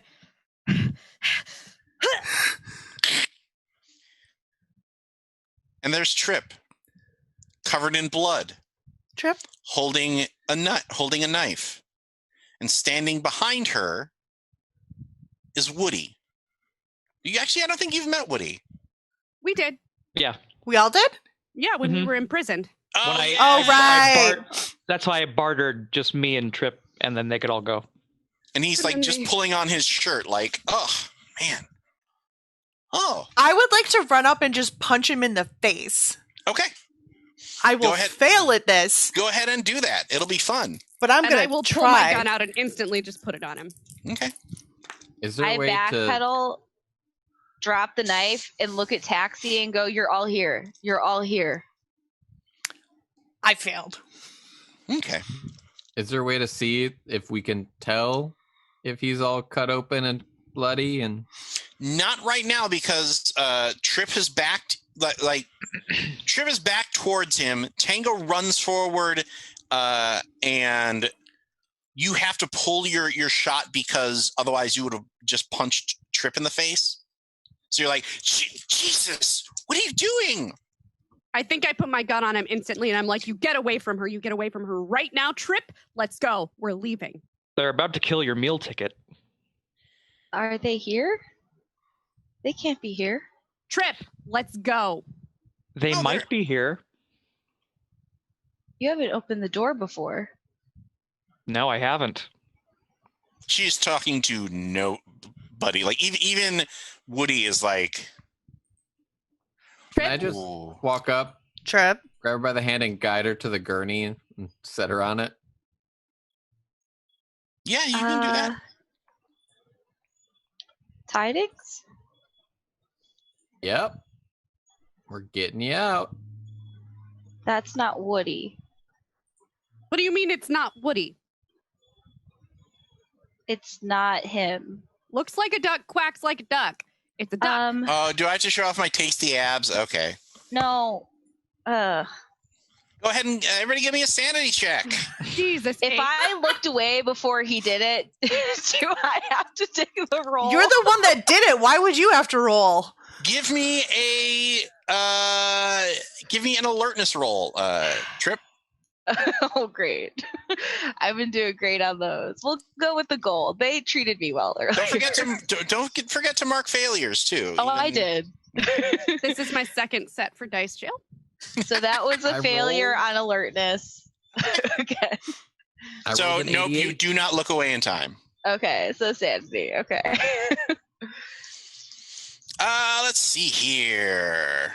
Let me double check here, because this is definitely a like. Oh, this guy has a rough vivisection scar and should not be standing. I wonder how much sanity that is. Imagine this thumbs down hand is covered in blood, because that's what, Trip is experiencing at the moment. Cool. Well, it's a lot of rough All right. work to vivisect somebody when they're still alive. So Well, that's what vivisection is. Yeah. yeah. Otherwise, it's a dissection. Oh, that's true. Yeah, You're actually, correct. and you in particular got to watch him die, because he woke up and the traveler basically clamped down on his mouth, and you heard his screams squeezing through his fingers. Hey, welcome to the club. Cool. So 2 for Mandel, And worse. 3 for Tidings. Does it matter if I critical failed? Oh, and just go ahead and take the 6. Okay. Thank you for your honesty. Am I the only one who?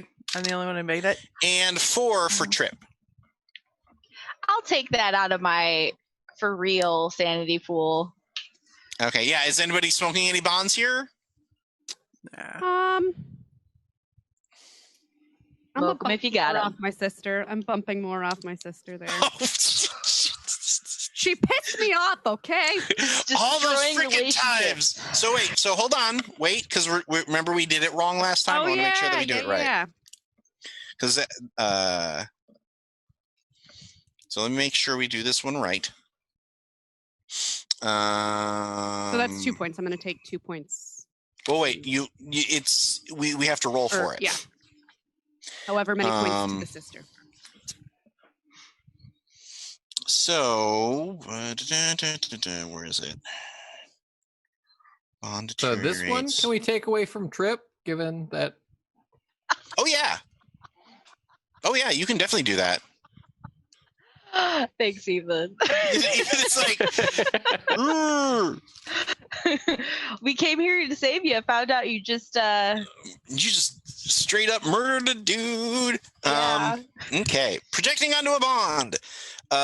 You have to spend willpower. So it's going to cost you 3 willpower. Teaspoon. Are you doing the same, Tidings? Yeah. Okay, it's going to cost you 1 willpower.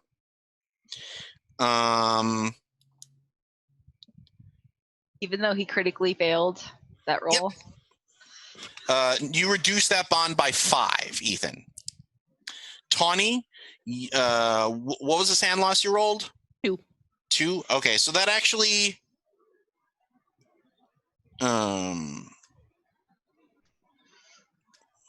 Oh, wait. Reduce the sand loss by the amount of the willpower spent. So you actually don't lose anything off of your sister because your willpower loss basically ate it. Oh, okay. This so yeah, time. But that makes perfect sense to me narratively, because Tidings is like, we went through all this trouble to come get you, and you did what?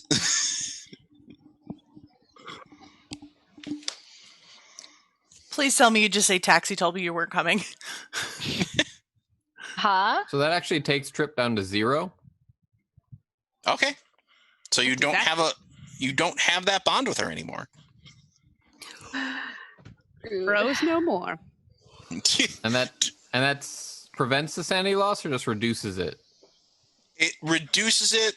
And anything that is okay.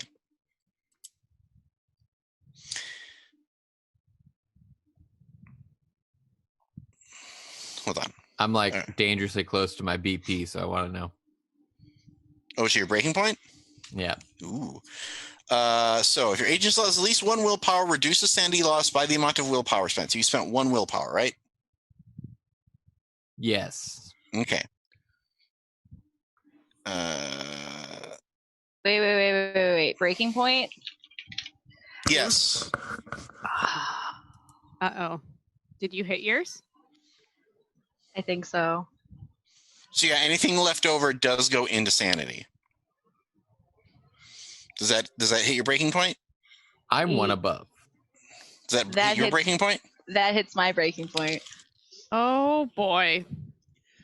All right. I totally wasn't even paying attention to my breaking point. Oh my gosh. Oh no.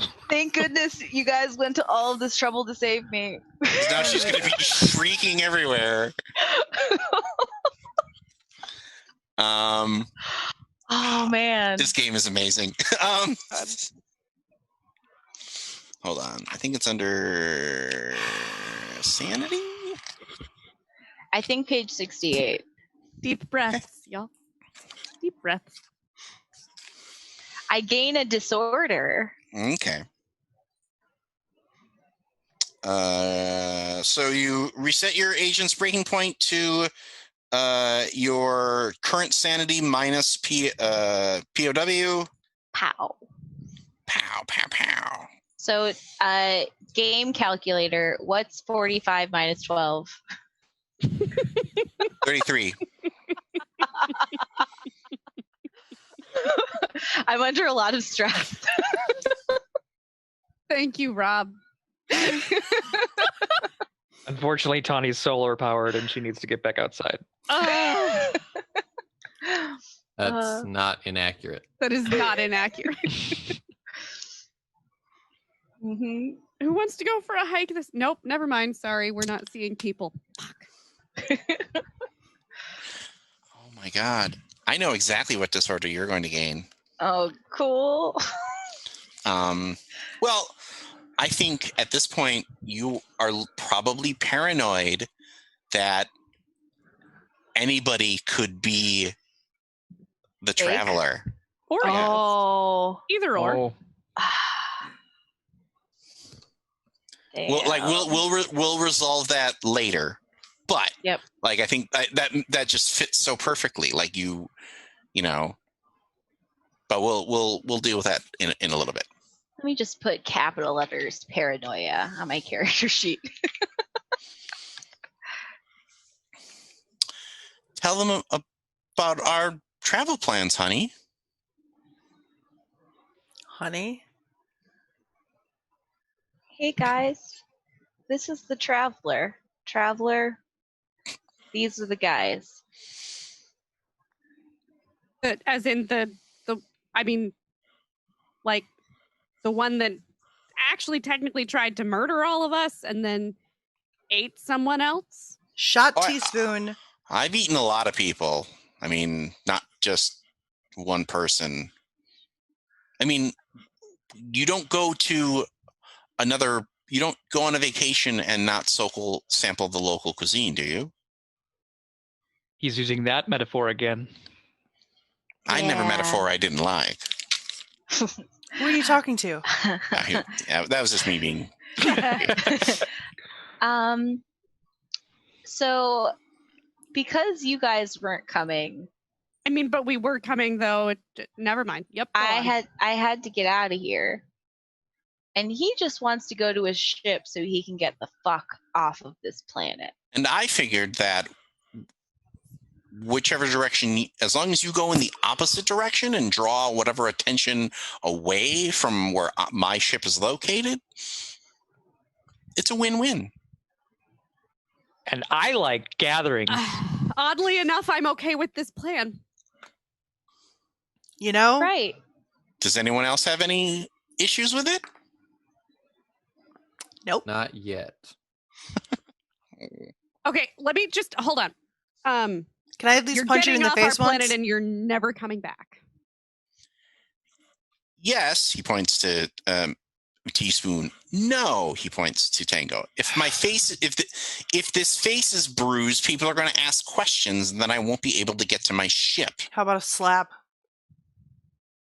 Kick in the nuts. Kick in the nuts. Why are you so violent? Why do you eat people? Trip, it 'Cause might be in your best interest to convince them that he's here to help. Oh yeah.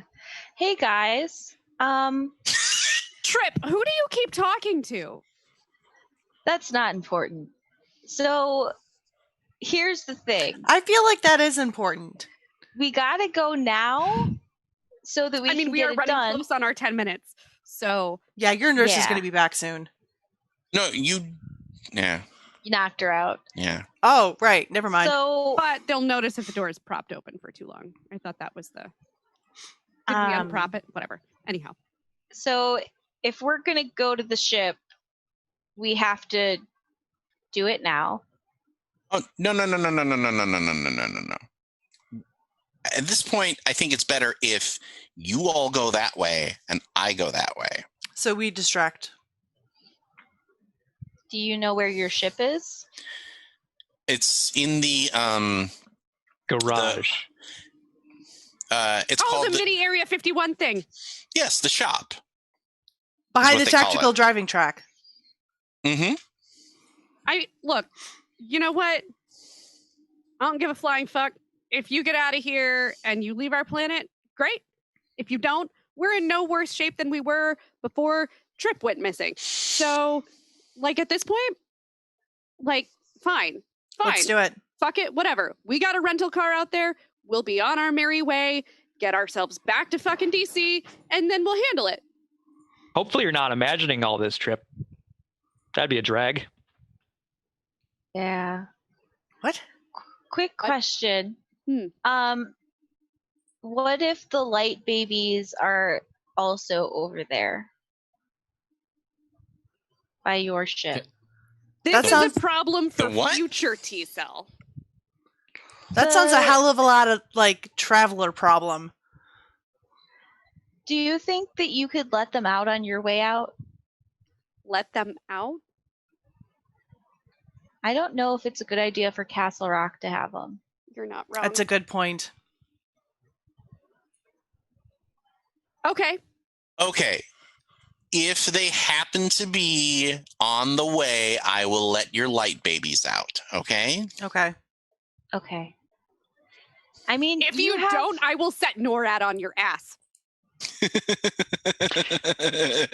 Maybe Teaspoon really is here. Ooh, NORAD! They might use a nuclear weapon on me. Yeah, maybe that's like I don't know what that means. Okay, let's go. Thank you, and please don't ever think about me ever again. How will I ever forget you? Drinking heavily. Yeah, That's we just- already forgot you, so That's just creepy. Yeah. And he heads out. So everybody gets to make a stealth roll now. stealth.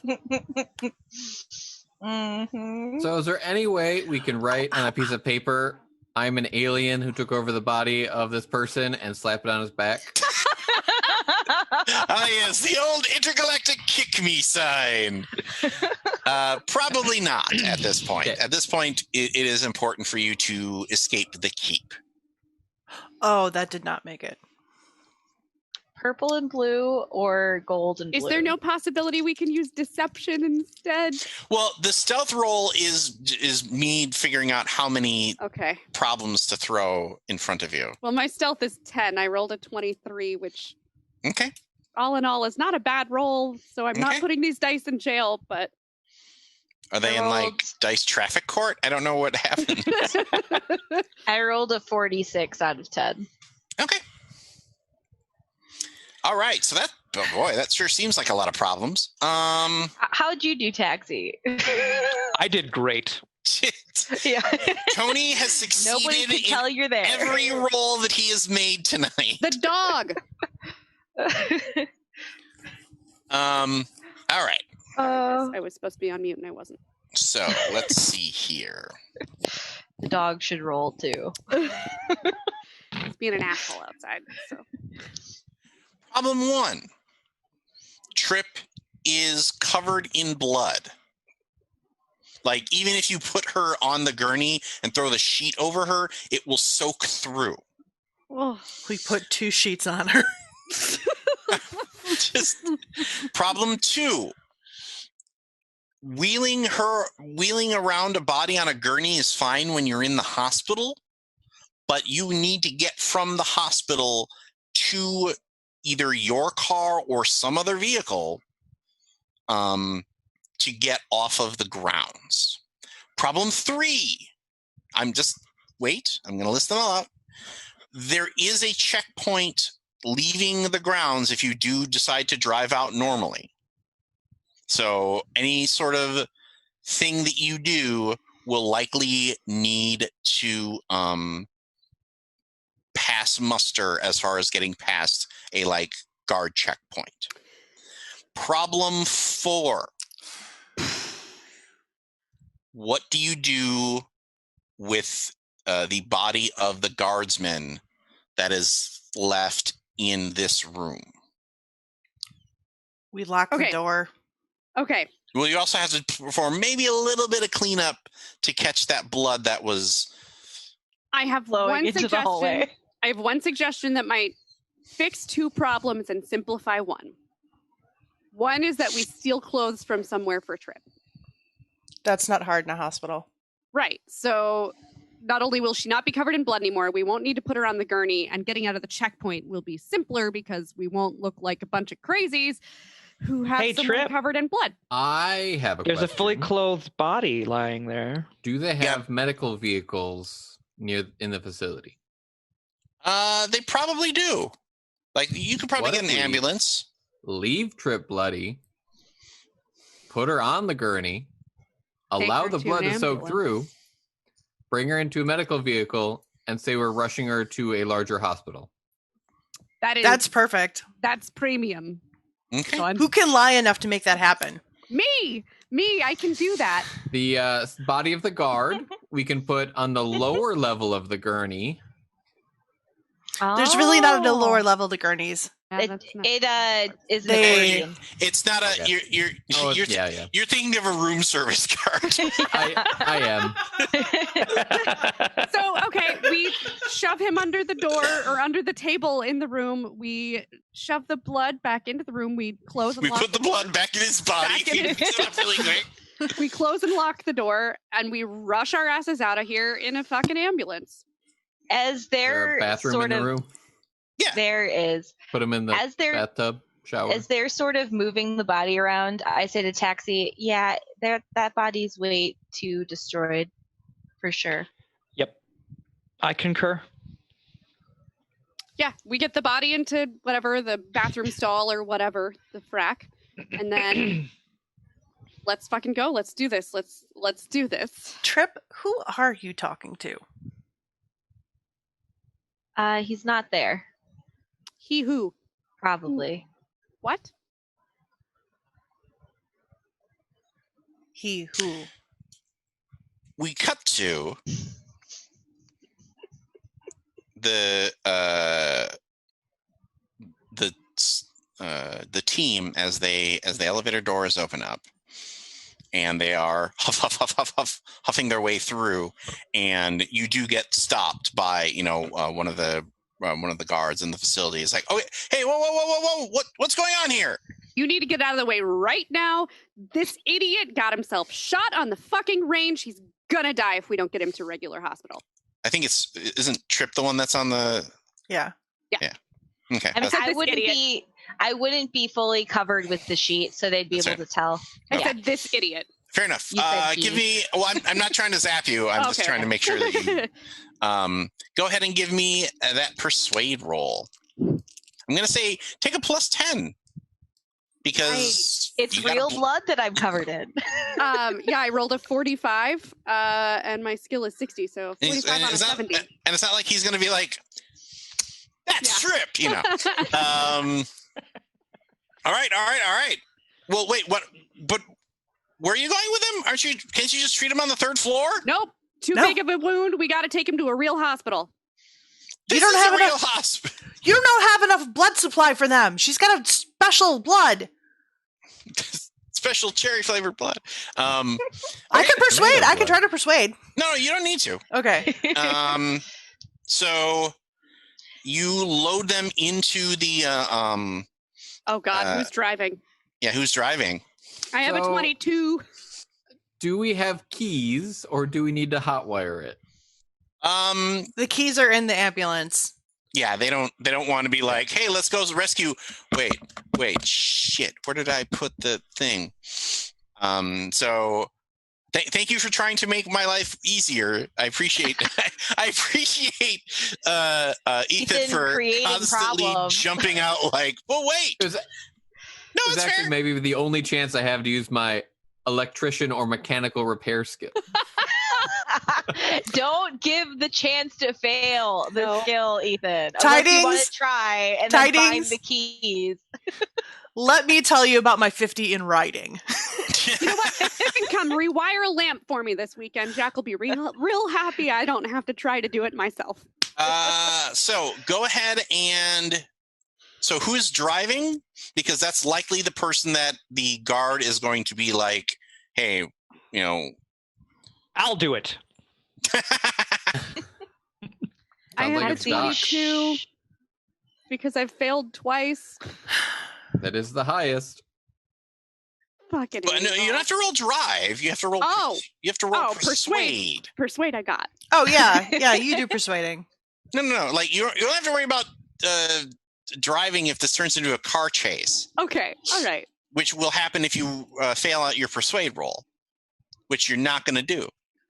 Which I didn't. I rolled a 31. Oh, I Yes, was other so turquoise scared with Rob putting the bad juju on that roll. Oh my gosh. Level up dice for the win, y'all. oh, you got a pair of level up dice?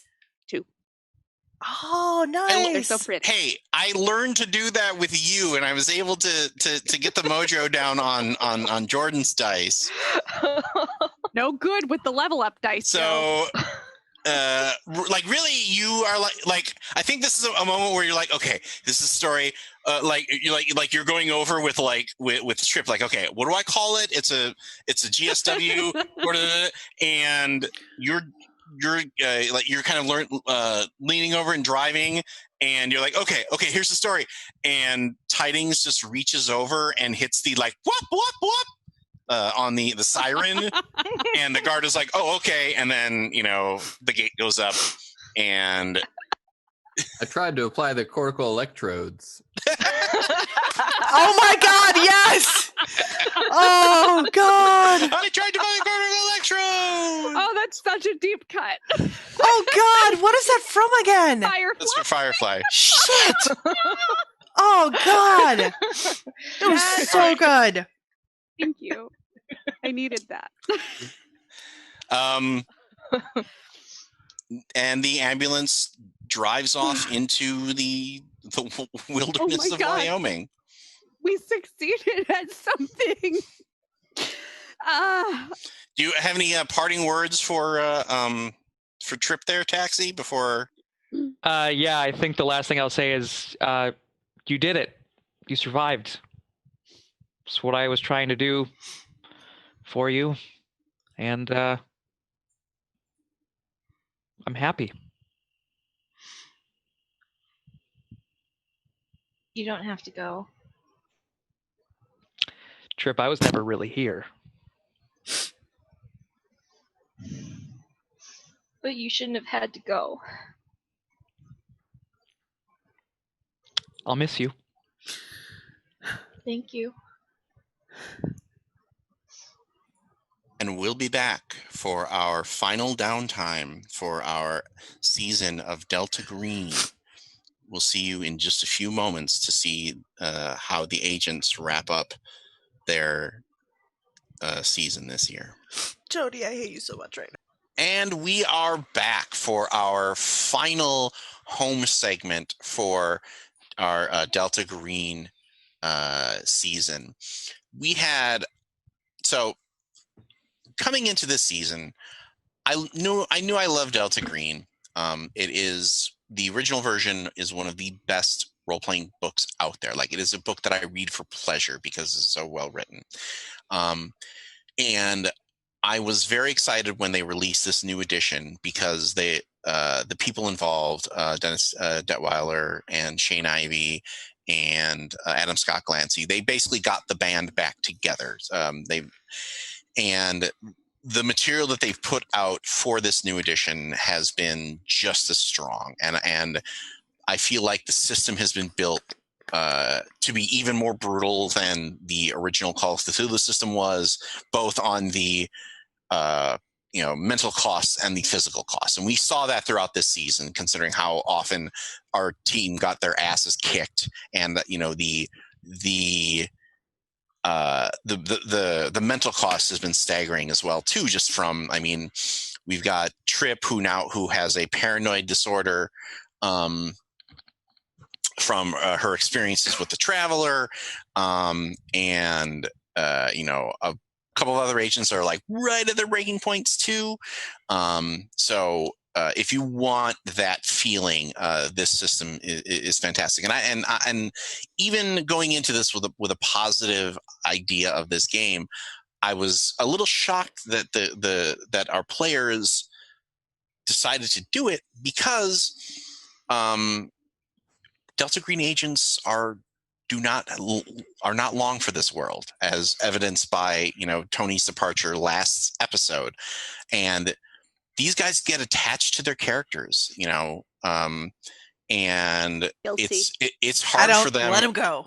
But it's hard for them to deal with that, and I ran a Call of Cthulhu game for them off camera a couple of years ago, and when I'm not the kind of person who's like, ha ha ha ha ha, I love killing characters, but this is a genre where that happens, and it got pretty dire by the end, where people were like, once we kind of went through the first cycle of everybody's character dying, it was kind of like, well, I think that's the end of the story.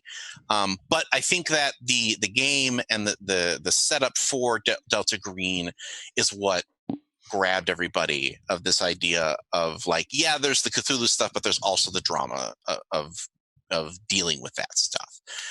So I'm very excited about this experience. So let's get to our final home sequences. Let's start with Tango. What are you doing on your home sequence? I figure I'm going to be fulfilling my responsibilities with my sister. Okay.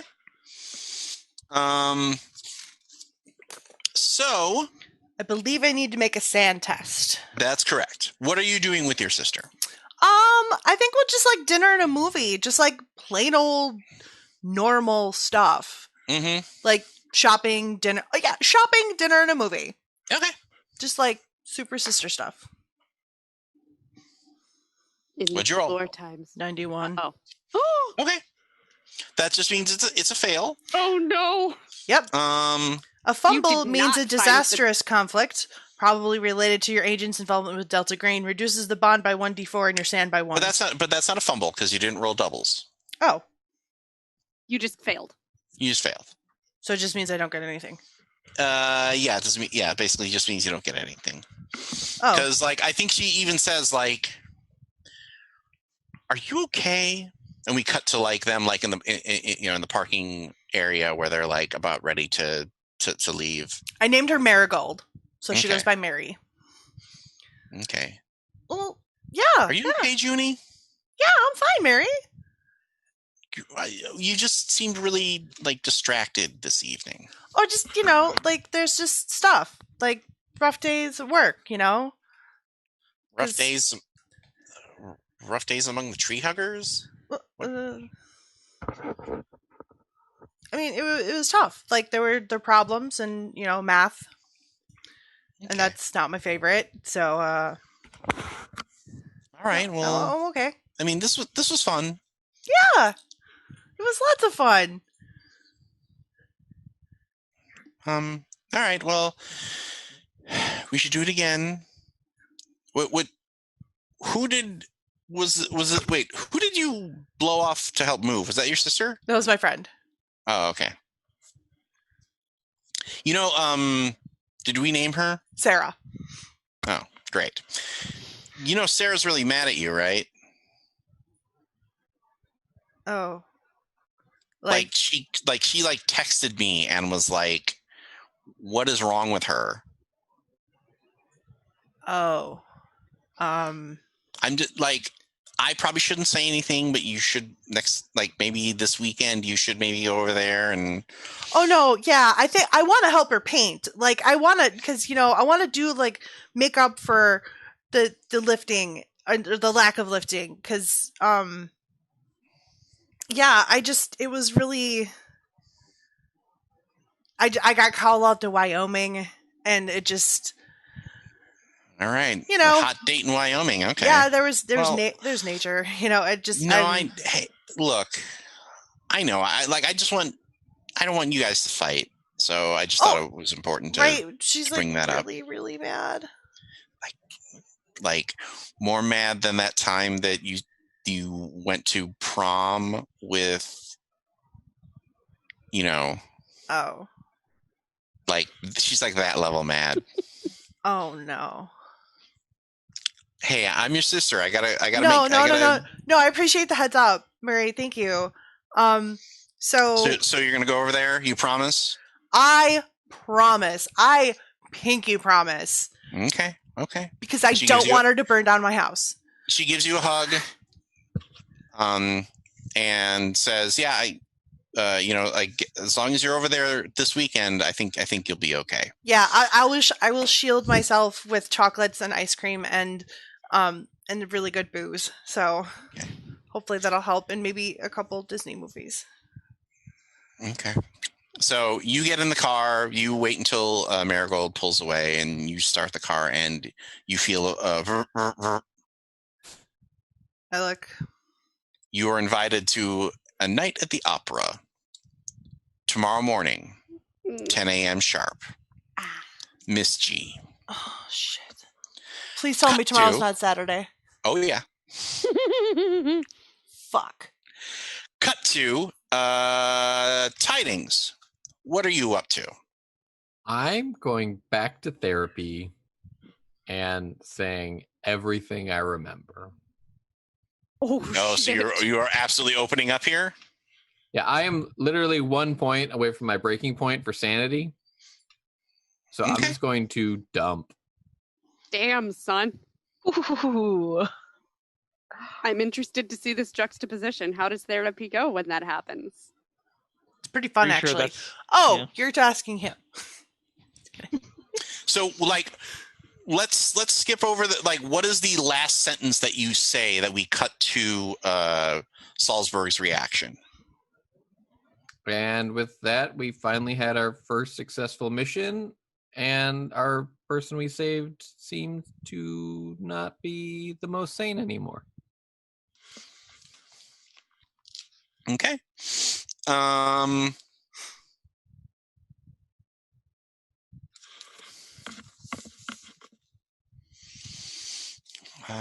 Well, you can see her hands shaking on the pad. Like you can hear the slight rustle of the yellow pages. I'm glad that you felt that you could open up to me.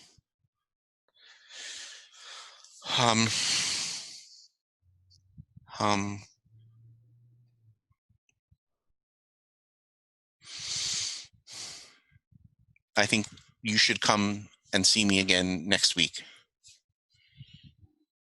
because you have clearly been through a lot, and you need to talk about it more. Do you agree? How do you feel about this experience? Go ahead and give me a let's see here. She made this in discrimination. Oh, is this off of wait? Oh, it says if your sanity loss came from confronting the unnatural, the handler has to decide whether the therapist believes you. Okay. If And so, if make the a luck therapist roll. thinks it's delusions, it's negative 20. Yeah. Oh, no way. So I'm going to make the roll, but I'm not going to tell you whether or not she believes you. I'm just going to tell you whether or not the roll is a success.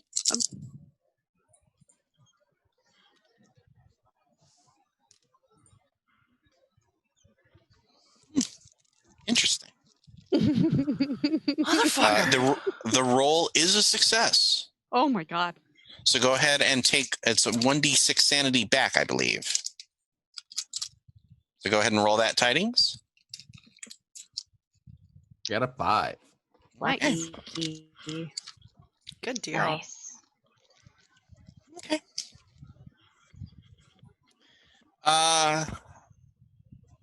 And you do feel you do feel better having finally told somebody about all this crazy bullshit. Do you want to play more of that, or are you good? I am good. Okay. Trip. What are you doing? I'm staying on the case. All right. Double check that the traveler really left or if he's been sticking around. Okay. What is your occult or your criminology? Which is better?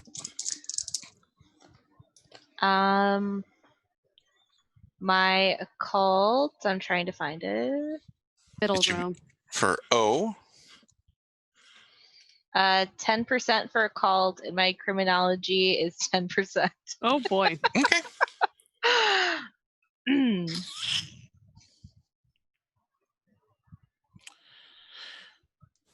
So go ahead and mark a fail roll on criminology. Okay.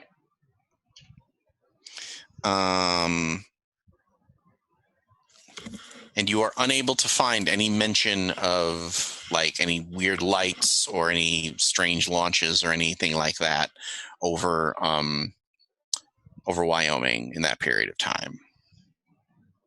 Like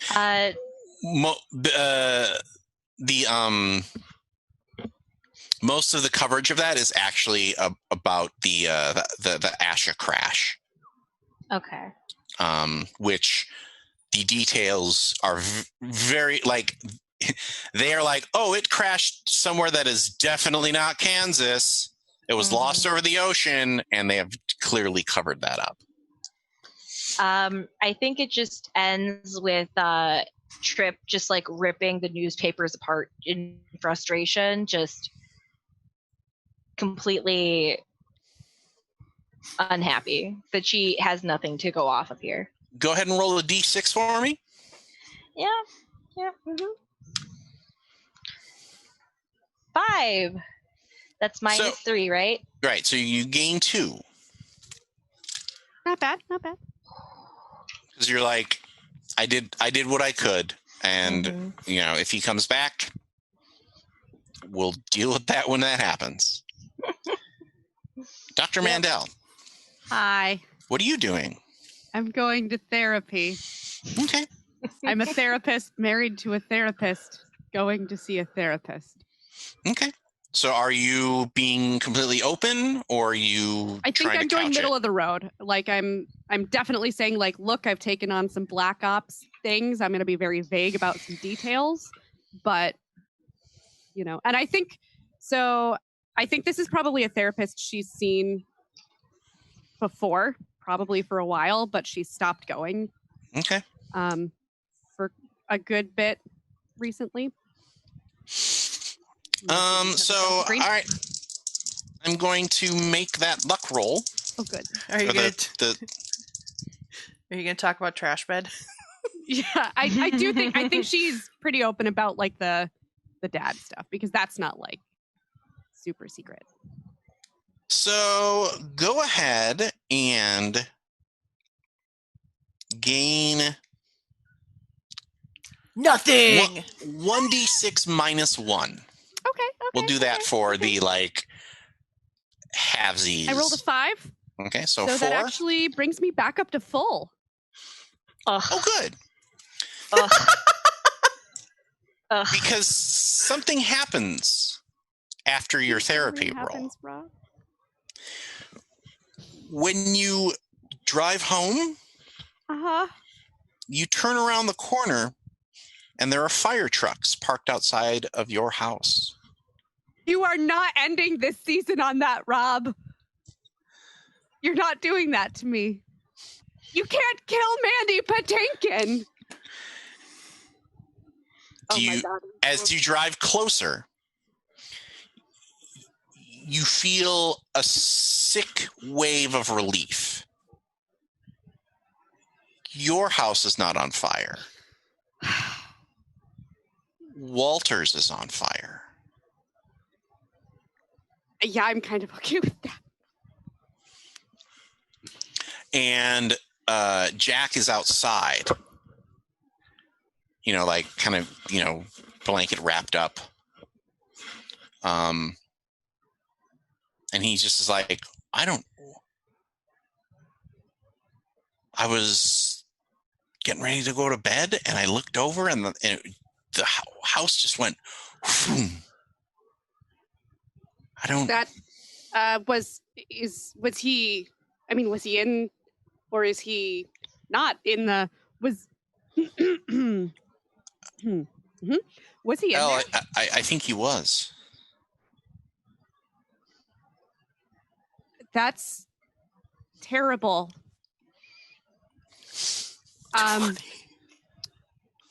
That's so awful.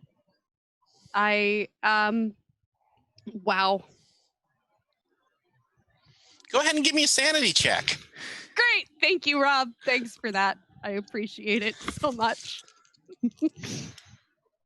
Oh, yes. I rolled an 18. Okay. Ugh.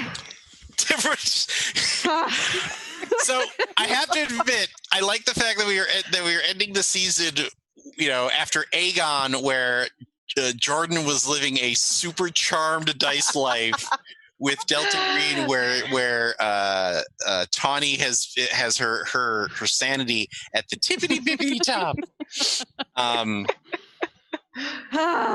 And you just, the two of you, like, he puts his arm around you in the blanket, and the two of you just watch the house burn. The house burn. I pretend to be sad. So give me a persuasion check. We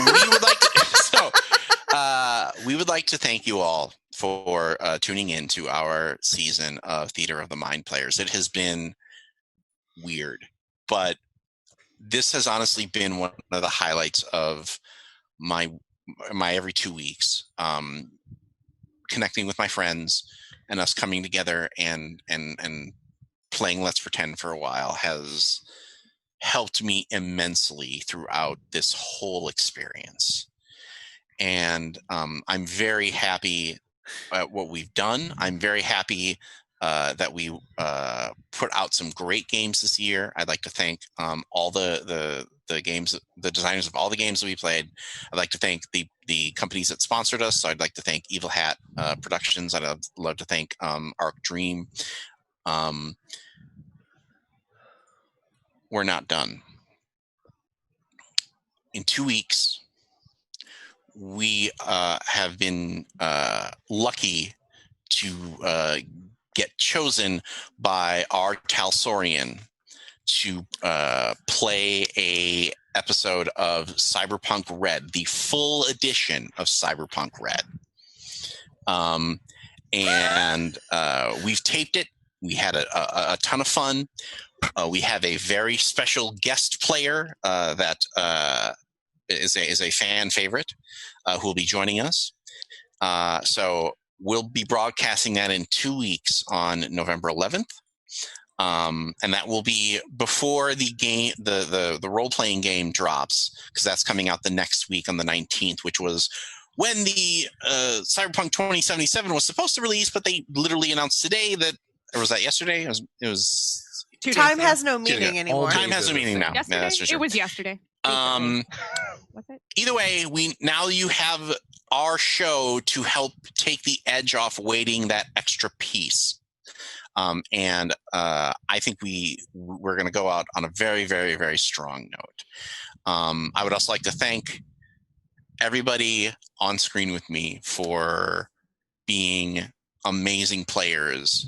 And I was telling them off of camera about how I'm very blessed that we're able to do these adventures every 2 weeks and tell stories and make each other laugh and make each other gasp and make each other threaten to come over to their house and do violence upon me mostly, but I'm used to it.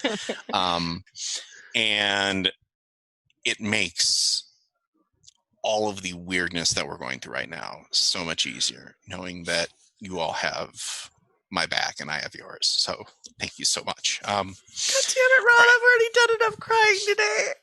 Y'all gotta stop, because it's getting to me now. So enough. I thought you were empty. All right. Yeah. No, man, my reserves are fucking Herculean. Yeah, like they're fucking Titanic. Except they so don't if sink. you liked our show, please like and subscribe. If you like our YouTube, subscribe there. If you listen to our podcast, subscribe there. Heck, subscribe to both if you really like us. If you love us, please find us on Patreon and back us there, because that's going to, you will have a chance to interact with us directly. You'll also have a chance, and it's not just hanging out. You'll get a chance to play amongst us or among us. Among Among us. us. Oh my God, Among Us. With the Tawny crew. is super sus. I am All not. the time. You're so much more sus than I am. Oh no, because I don't get caught. But you'll Oh, yeah. also have a plan, a hand in helping us determine what games we do next year. We've got a lot of interesting things in the works. In the next couple of weeks, we're going to have our big fisticuffs over what shows we're going to do first next year. Are we going to do, what's coming back? Are we going to do more Delta Green? Are we going to do more masks? Are we going to do new stuff? If you support us on Patreon, you get to tell us directly what you love. But also feel free to tweet us and go to our Facebook page and tell us too. But the Patreons are get a kind of a step inside. They get the backstage pass. Also, don't forget, Romancing the Game from is out. I've been outed as history's greatest monster on that show. You have. Yeah. Multiple times. I'm curious. I would definitely want to listen to y'all once you get to Cyberpunk 77 and see what their romance options I'm are. so excited. Or like, when are you guys doing the Witcher stuff? Is that We're still working through Mass BioWare. Effect, and we're on BioWare. Yeah, they have to At have the like moment. a trilogy series, like bullshit. fair enough? Yeah, they're all like, "Let's give you tons of characters and lots of games to play." And we're like, "Fine." Sorry. Twist my arm, why don't you? So, all right. I think that's everything. Unless anybody has any other, because by the time this goes out on Friday. on YouTube and everything, the vote will have already occurred. So Please wear a mask. Please wear a mask. Stay safe. Wash your hands. Black Lives Matter. Hi, For Drew. Theater of the Mind Players, we are Tawny P. Thompson. Ethan Ixet Anderson. Gordon Fishburne. Sarah Tony Babe. Cheek. I can't count. I'm sorry. and as always, our Lord of the Board. Brad Davies. And Tony Cheek. Because I talked over him. I like that you tried to fix it. Happy 2020. For all of us here at Theater of the Mind Players, this is Rob Whelan saying, you know what? With this being the end of our regular season, I think I want to do something a little different.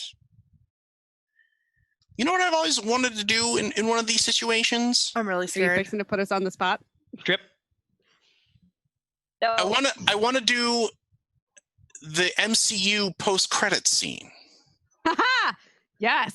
Yes, please. Yes. I'm What are cool we with it. doing? Where we open on a mailbag trundling on the hip of a postal service worker. My dad. Person scoops out the mail, plucks it in the mailbox, whistles a jaunty tune as he walks away. The door opens up, and there's Jack at the front door of the Mandel residence. He grabs the chunky envelopes, including a thick envelope, like a padded envelope, Rob, is there a human finger in my mail? that's addressed to Dr. Mandel. Hey, hon, I think you got something from work. That's odd. They would normally just send that to the office. I don't know. It doesn't smell like secret agent stuff. What does secret agent stuff smell like, Jack? Martinis, obviously.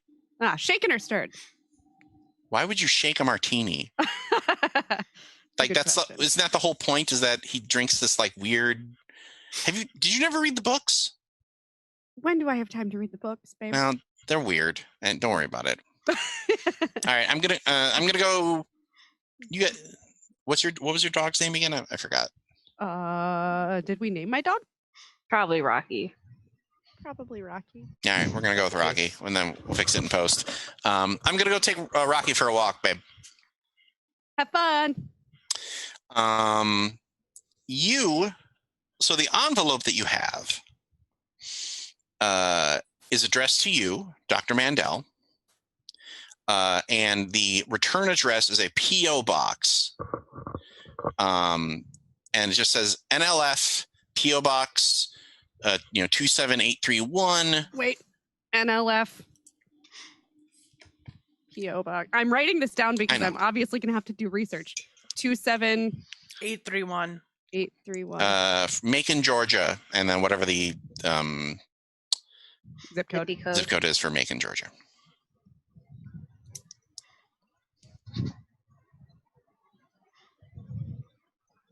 There's a human finger in my mail, isn't there? I think you want it to be a human finger at this point. I've been also watching Bones. Open it.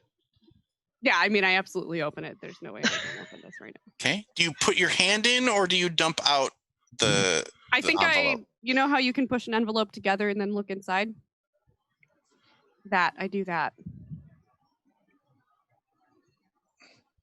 It's a phone. It's a phone?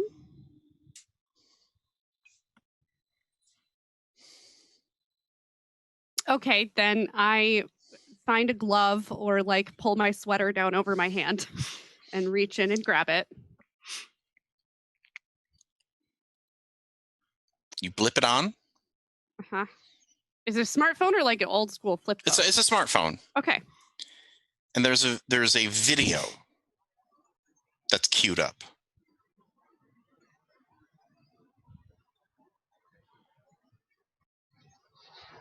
Do you hit play? Mm-hmm. In the video is Walter Garrett, your ex next door neighbor, holding a big one of those big coffee mugs.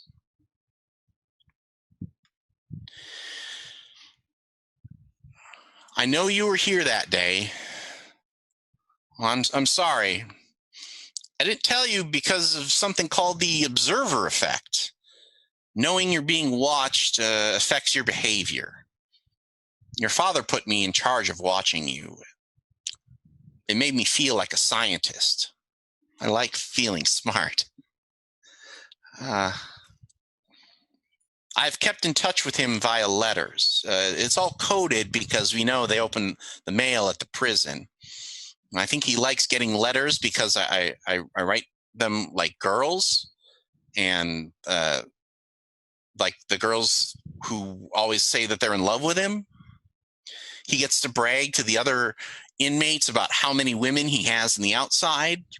But each letter has information about how you're doing, hidden, coded. He knows all about you. He knows all about Jack. He knows all about what you do at the FBI. He pours the mug on himself. A clear liquid dribbles down his head and face and body. He's very proud of you. He's glad you didn't end up like your sister. He knows that your father knew that being caught would damage you, but you rolled with that punch so well. He understands why you never visit. You've worked so hard to get everyone to forget where you come from. He holds up a lighter. I'm proud of you too. You're going to find out more about where you came from. I've seen the successes that we've had. You're beautiful. You're beautiful. But you know that song? Girl, you'll be a woman soon. That's you. You'll be so much more than a woman. So much better. Boom. We just see the reflection of light on Mandel's face. Do I have to take a sanity roll right now? Just repeat to yourself, Oh my god. it's only a Rob. game. I should really just relax. We'll see you in